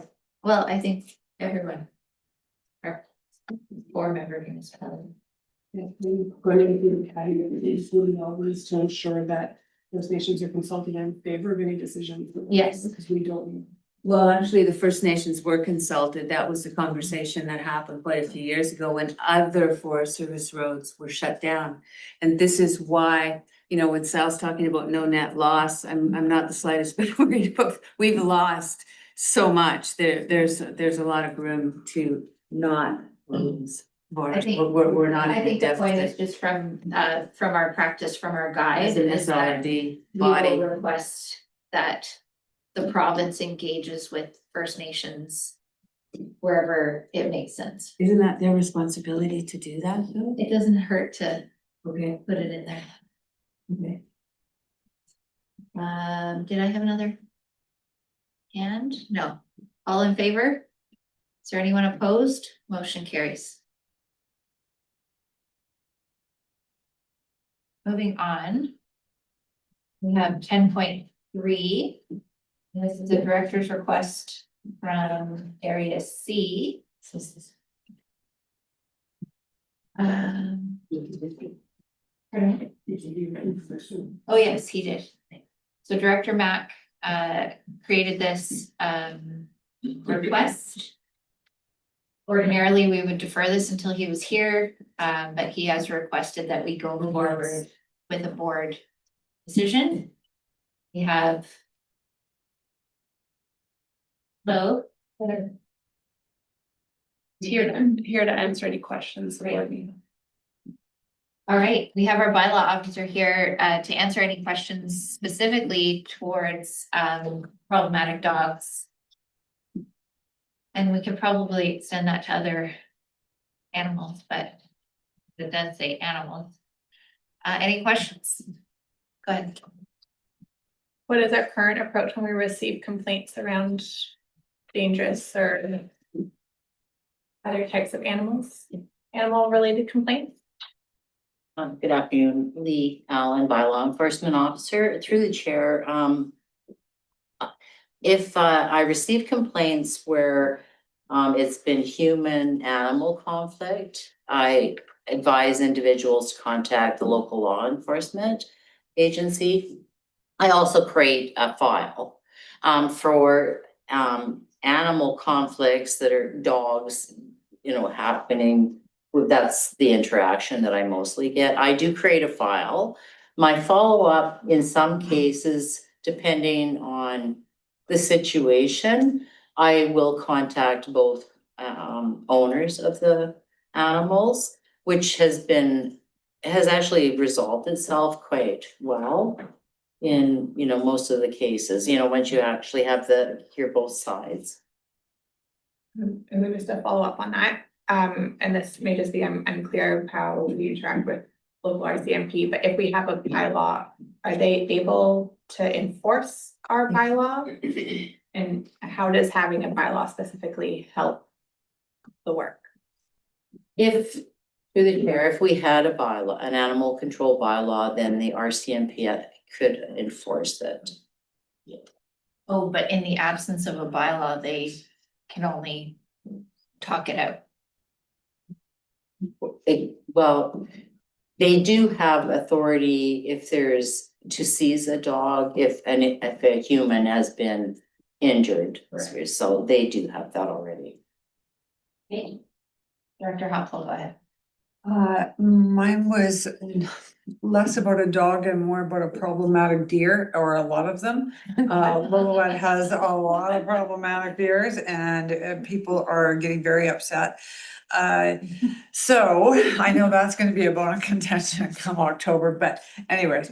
But what I think that my idea to move forward, and that was actually brought to me by one of the chiefs when we brought this on our agenda, was because Lillooet is surrounded by our northern Statland, you know, maybe it's something for northern Statland to look at when it comes to wild animals. So if it's bears or grizzlies or deer or whatever it might be, I mean, it would be easy to, you know, hire somebody like Frank to go out and take out my husband, to go out and take a bunch of deer out, and he would love to do that, but that would not be, I think, a smart idea.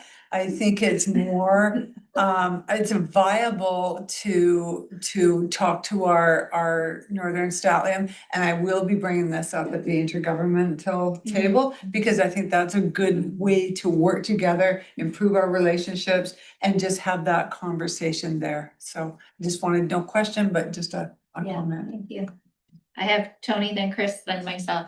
Yeah, my question was, this specifically mentions dogs, or you're mentioning dogs, but we've had complaints every year about wild horses running around in the winter. So would it include the horses as well? Through the chair, different area bylaws that I've looked at for animal control haven't included horses. I mean, I could be in, I've researched all of them, but They're not wild. They're dangerous. They're problematic. There's also problematic rabbits. You know, does this also, do you get complaints about problematic rabbits? it was peacocks was the only thing. Interesting. Oh, the rooster, yes. Right, cultural. Okay, I'm going back to. And my second question was, is this just specific to area C, or are we looking at other areas? Yeah, I mean, the CAO can answer this. My understanding is that this specific director's report is for area C, scoped area C. Okay, no, that's fine. I can expand on that. The letter is specific to area C, and bylaw is a service establishment that all areas pay into. So if this was specific to area C, a new service establishment would need to be established, because a new bylaw would need funding to pay for Just area C. just, there are costs associated with, whether it be staffing, there's special training for animal control and domesticated animals. I don't know if we're talking about here for animal control, there's specific training. There's also the option to outsource it, and perhaps if there's agreement with local municipalities to take that, however, that also comes with a price. So just keeping in mind, this request has operational impacts that would either require all the areas to agree to fund area C animal control, or expand that out externally, which would be tricky operationally, but doable, but costly to the taxpayer, or just establish a service just for area C. Right. Chris, you're next. Yeah, this talks about effectiveness in Pemberton and using that as a model. Does that, is their model a bylaw and fines, and that's sufficient, or does it require a not a hotel, a holding area, a shelter? So would those be part of this sort of, some sort of shelter and confinement area and all those sorts of things? Through the chair, you can have an animal control bylaw without having a kennel to shelter, to take the dog, to actually seize the dog. I think really that's the best scenario, is to have that in place. So if you're going to have an animal control, especially if you're just dealing and concentrating on picking up poop and leashes and that sort of thing, but when you have a situation where it's an aggressive dog, then that is the only solution. So then if you didn't have that facility nearby, then you'd be looking for which is the closest. So I can clarify that this is ultimately an ask not just for a bylaw, but for a shelter. Maybe it's outsourced, but it's a bylaw and a shelter somehow effectively. Is that? Through the chair, that is my understanding, just by the wording that I was given, because it was ensuring the safety and well-being of residents. So it's not conflict between other animals, it's conflict, human animal conflict, human dog conflict, which is, I think, what it's behind. Okay, and then are we seeing, because I'm aware that in some places there's particular agitation about pit bulls and then a whole sort of opposition law. Is it centered around a specific breed, or is this sort of just a general thing? Tends to be dogs, but it's not specific, like we're not gonna get into a breed specific battle of some sort, or? There was a recent incident which happened to involve that breed. But it was not a conflict with another human being. It was two dogs. I have a question. And I think this is maybe hard to answer right off the top, but I don't believe we have a bylaw in Whistler. Does Squamish have a bylaw? Does Lillooet have a bylaw? There's Pemberton's not here to answer, but Pemberton does have a bylaw, and I know that Director Mack very much likes the bylaw that Pemberton has, as do the RCMP, who are the ones that enforce the bylaw. Right. And so that his thinking was that could just be extended, and he thought, by the way, it should go to all of the areas, and I thought, well, I'd like to read that bylaw first. okay, so then, are we at a point where we want to refer this to staff and ask them to come back with a report to a future meeting? Is that the best course of action? Priority, Yeah. animal control bylaw. Well, because it's not just a bylaw, it's also more staff ongoing. Is this now complaints based? Like there's a lot that would go into this, and is this what problem are we trying to solve? And is this the biggest priority, or do we bring this forward to a future strategic plan with a new board? And I don't want to derail the next 6 months. I think this is important. I feel like it's a lot of reprioritizing. Go ahead. Because the area C, we don't have a bylaw as such. But Pemberton has a great bylaw that is fairly comprehensive, and I'm sure there's many pages to it. Maybe the village would be willing to, we could access that bylaw to simplify things and slightly tweak it for a rural situation. And because the police cannot do anything if you have a dangerous dog attacking a neighbor and with her taking the stroller down the country lane, right? And Area C also takes in quite a lot of community close to the village as well. So, and there has been many dog issues. Okay. So I think it would be really beneficial for us to get that bylaw, and it might be quite simple just to see what Pemberton is and if it can cross over to Area C or all of the other. I caution against assuming that it's simple, because it probably isn't.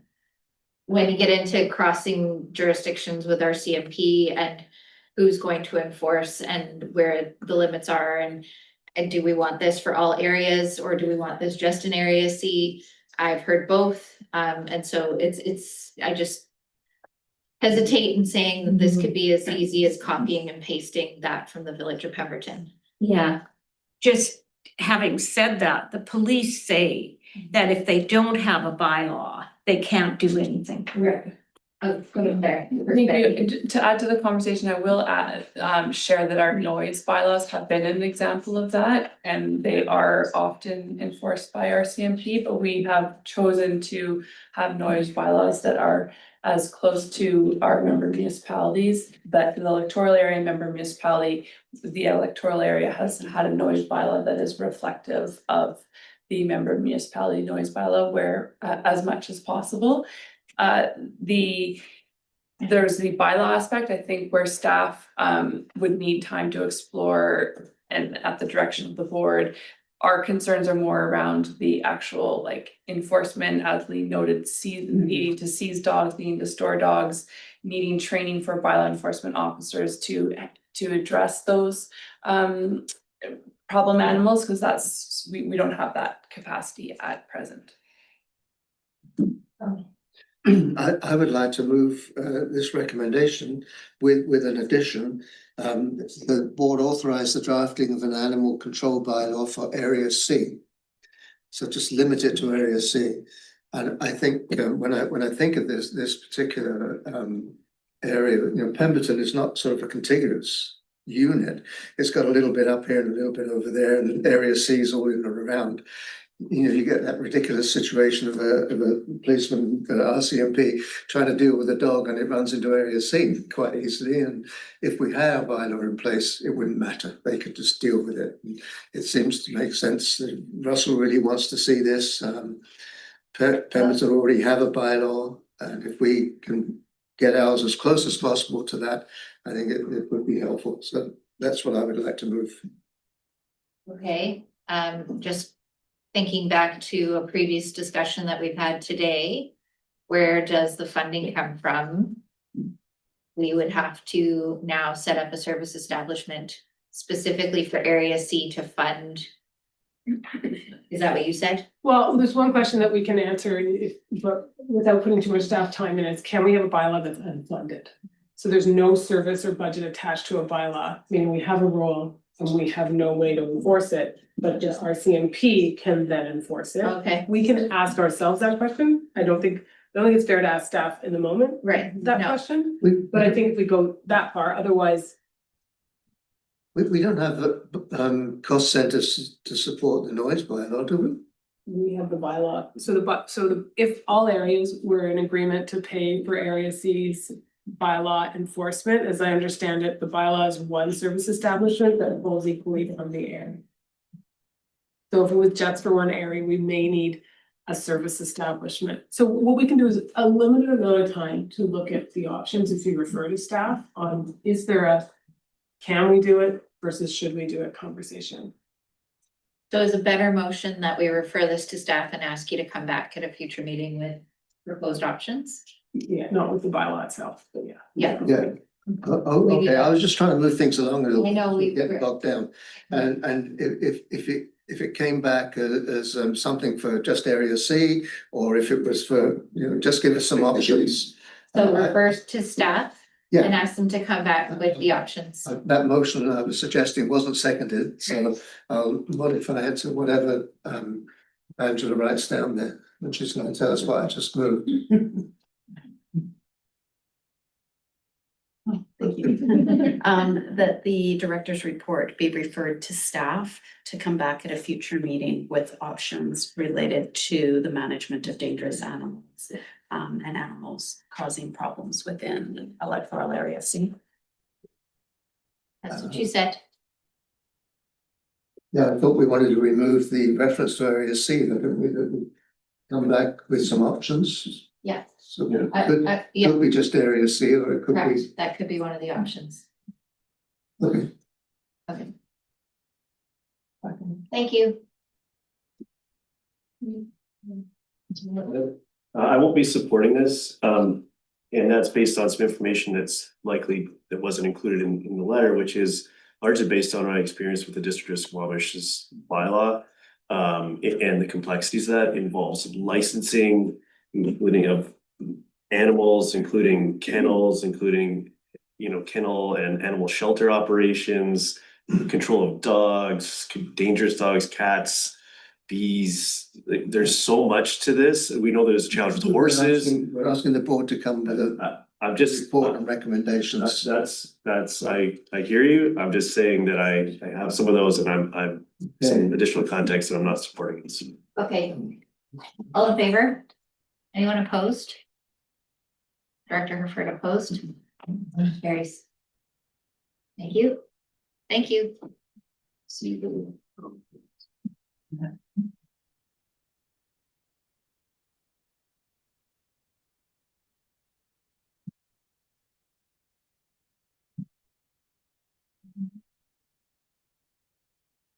There is a letter, I'm sorry, I'm bouncing around here. Lillooet invasive species. Jones. Yes, could sing the praises of Lillooet Regional Invasive Species Society for the rest of the afternoon, but I will just like to move this, just as requested in the letter. $36,000 towards LRIS from, now this is from Area A helped, $12,000, and from Area B help, $24,000. That is my motion, and to be spent in the manner as outlined there. Second that. Second, I'm not acknowledging a seconder until Heather asks clarifying question. It also could happen after the motion. I just would like to flag that there is this tax service for funding invasive species. That's a maximum requisition. So the board could consider another motion to work to increase the maximum requisition for tax services to potentially. For sure, that would be a bonus. Yeah, I have brought that up before, that we're sitting there at the top and that it hasn't been increased for quite some time. But I know other funding sources are disappearing. That's partly why we're seeing this request. So yes, we could add that and to look at increasing the maximum tax requisition in future years. Thank you. Okay. I'll add that to my So motion. motion as amended to include Yes, please. investigating whether the Two motions. two separate motions. Two separate motions. Okay. First one is the motion as originally stated by Director Birch Jones. Go ahead. Sorry, Director Birch Jones, can I please get clarity on the amounts? I have Area A PILT at how much? $12,000 and Area B built $24,000. Thank you. That sort of reflects the amount of work in the respective areas and Okay. sounds good with it. And Sal is seconding it. Sal, did you want to speak to it? Are you happy? No, I'm happy. I love that. That's great. All in favor? Anyone opposed? Motion carries. And then a second motion from Director Birch Jones. Have staff come back to a future budget with increased tax requisition on invasive species. Yes, and I believe Sea to Sky is in the same position, but we have two, and so both of them would probably be considered. Thank you. Okay. Seconded by, Oh, I'll second that, if it's gonna be. thanks, Director Rainbow. Any concerns from staff on the language of the motion? Okay, all in favor? Anyone opposed? Motion carries.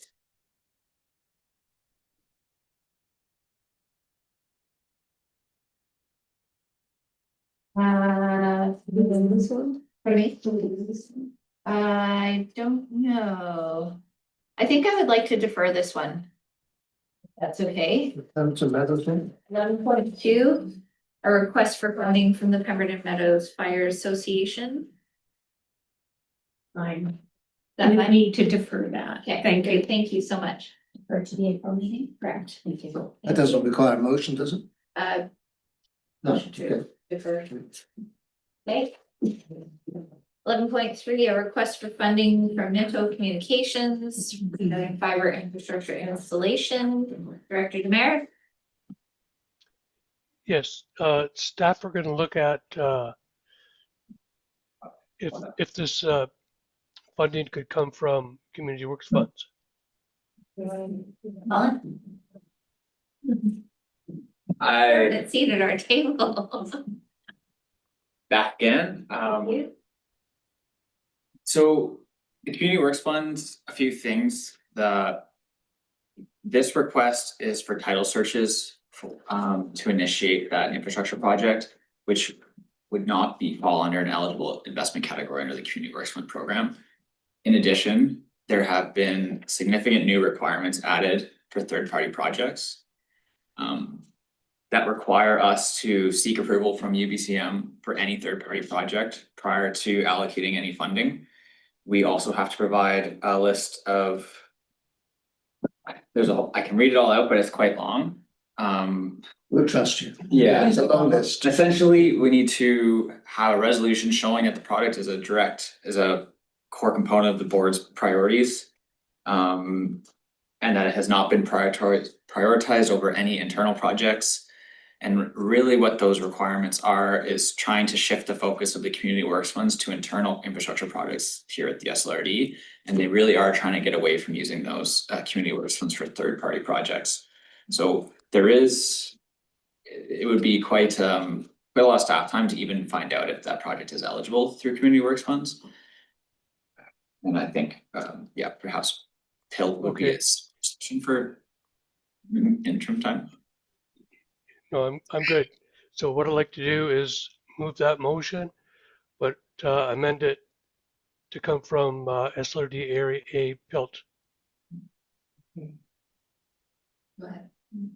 The only thing I wanted to say was, it is great information about the community works funds, and it is staff supplementary information on the letter, if you scroll further down. So if you are interested in what you didn't want to list, there's excellent information there for you to refer to at any time when you're considering community works funds. The same as what's happening? Yes, Oh, it's right after the letter. Okay, very good. maybe I was just fading out. All the staff supplementary information. That is super helpful. Yeah, you'll see why I didn't wanna Yeah. read that all to you.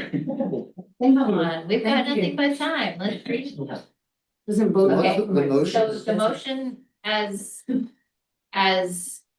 changed by the director was to Pilt instead of community works funds. Well, it's not too possible, so he's choosing but number one, Yeah, and I'll second that. Or you'll second that, we'll Okay. second Thank you. All in favor? And go ahead.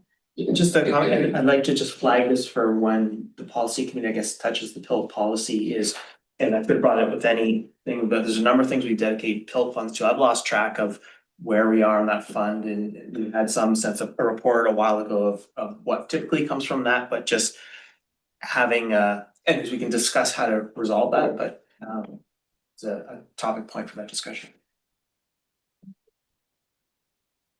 All in favor? Anyone opposed? Motion carries. Thank you, Paul. Then, 11.4, a request for collaboration from the District of Squamish.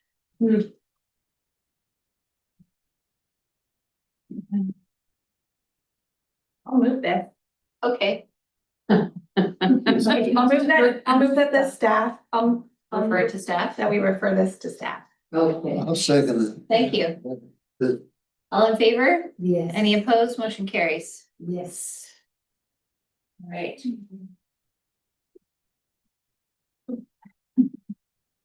I get these little notes on my watch that say, relax. You'll still get it. This one here says, this one says, I believe that things always work out even when they don't feel like it. Is your heart racing or? Well, then-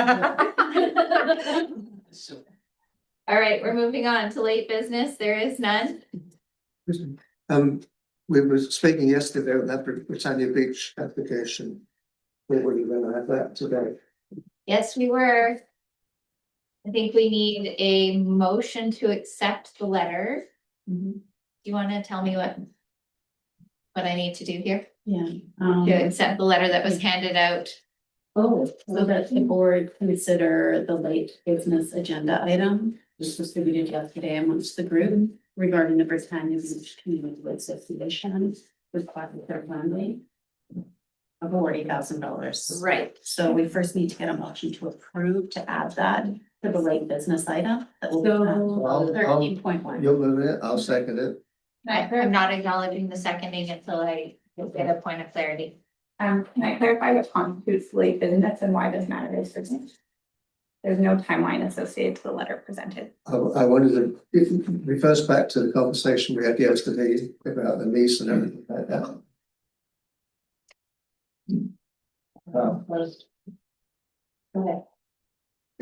Yeah, They're trying to understand the timeline as to why the request here can't be dealt with in the end of April. can't be dealt with, right? At the end of April. We would like to, or the community would like to order this equipment and get it in place by the end of April to accommodate conference, the Heritage Conference that's in the first week of May. So that's the urgency. We have a 5-minute recess just so we can get this motion in the right order. We are back. We were contemplating late business. I would respectfully like to request that I withdraw my request for an item of late business. Thank you. All right, moving on. Is there any notice of motion from anyone? I don't see any. Okay. This is where I always get. We don't need to recess for committee of the whole. Do we have do you want to deal with recommendations from committee of the whole? Yeah, that would be great. So recommendations from committee of the whole, that the regional board consider that staff time be allocated to work with Flying Peace Furry Creek Development Limited on detailed studies and vision proposal refinement to be presented at a future committee of the whole meeting with staff cost addressed through a cost recovery agreement covering 100% of associated costs. Okay. Homework. Moved by Director Hopple, seconded by Director Birch Jones. Go ahead. I'm just gonna make one more comment on this and read directly from our regional growth strategy on master plan communities. That say for existing SLRD master plan communities, further growth is not supported beyond what is currently contemplated in SLRD official community plans and what is specified in the SLRD regional growth strategy. Zoning and OCP amendments that propose to increase density in area of existing SLRD master plan communities are not supported. That language is very clear in our RGS. What I hear time and time again, especially from the development community, is that they want clarity in regulation and consistency, except when they want to do something different. And that is what is happening here. So I just want to remind my colleagues in the community of the strong language that we have all agreed to in the past around our regional growth strategy. Thank you. Thank you. All right. All in favor? Is there anyone opposed? I have Director Stoner, Director Pettengill opposed. Motion carried. Chair, Yes. Chair, Oh, Richmond hi, Mike. opposed. Yeah, I'm Okay. opposed as well. Thank you. Also opposed. Motion still carries. Okay. And the second resolution from the cow. I just want to point out, though, that we do have a director trying to reconnect to the meeting, and so I don't want him to be excluded as he's trying. So if we can, do you see him? There we go. Jack, we see you. Do you hear us? Loud and clear, yeah. Sorry. All good. Okay, and the second resolution from the committee of the whole is that subject to entering into a financial contribution agreement between Mountain Valley Institute and the SLRD, including provisions that $20,000 in seed funding be for the completion of feasibility study at an intermediate to advanced analysis level, contingent on Mountain Valley Institute providing confirmation on funding sources prior to release of SLRD funding, and that all information provided to inform the study be available to the SLRD upon request, with the funding sources as follows: 5,000 from electoral area A, HILT Reserve Fund, 5,000 from electoral area B, HILT Reserve Fund, and 10,000 from electoral area D, Southern HILT Reserve Fund. If it mentions area D, should it not mention District of Squamish as well? It's Southern HILT. Yeah, electoral area D, Southern BC Hydro Momentum Loop. That's how we typically. Okay, okay. Oh, Okay, moved by Tony, second by Armand. All in favor? Anyone opposed? Motion carries. Lori, or Director Lori. Huffles. Thank you. All right. What else you had? Those are all the resolutions from you. Come on. Here, okay. I believe. Could I ask that we move into closed, please, under section 91C regarding labor relations and other employee relations? Moved by Tony, seconded by Armand. All in favor? Any opposed? Motion carries. To note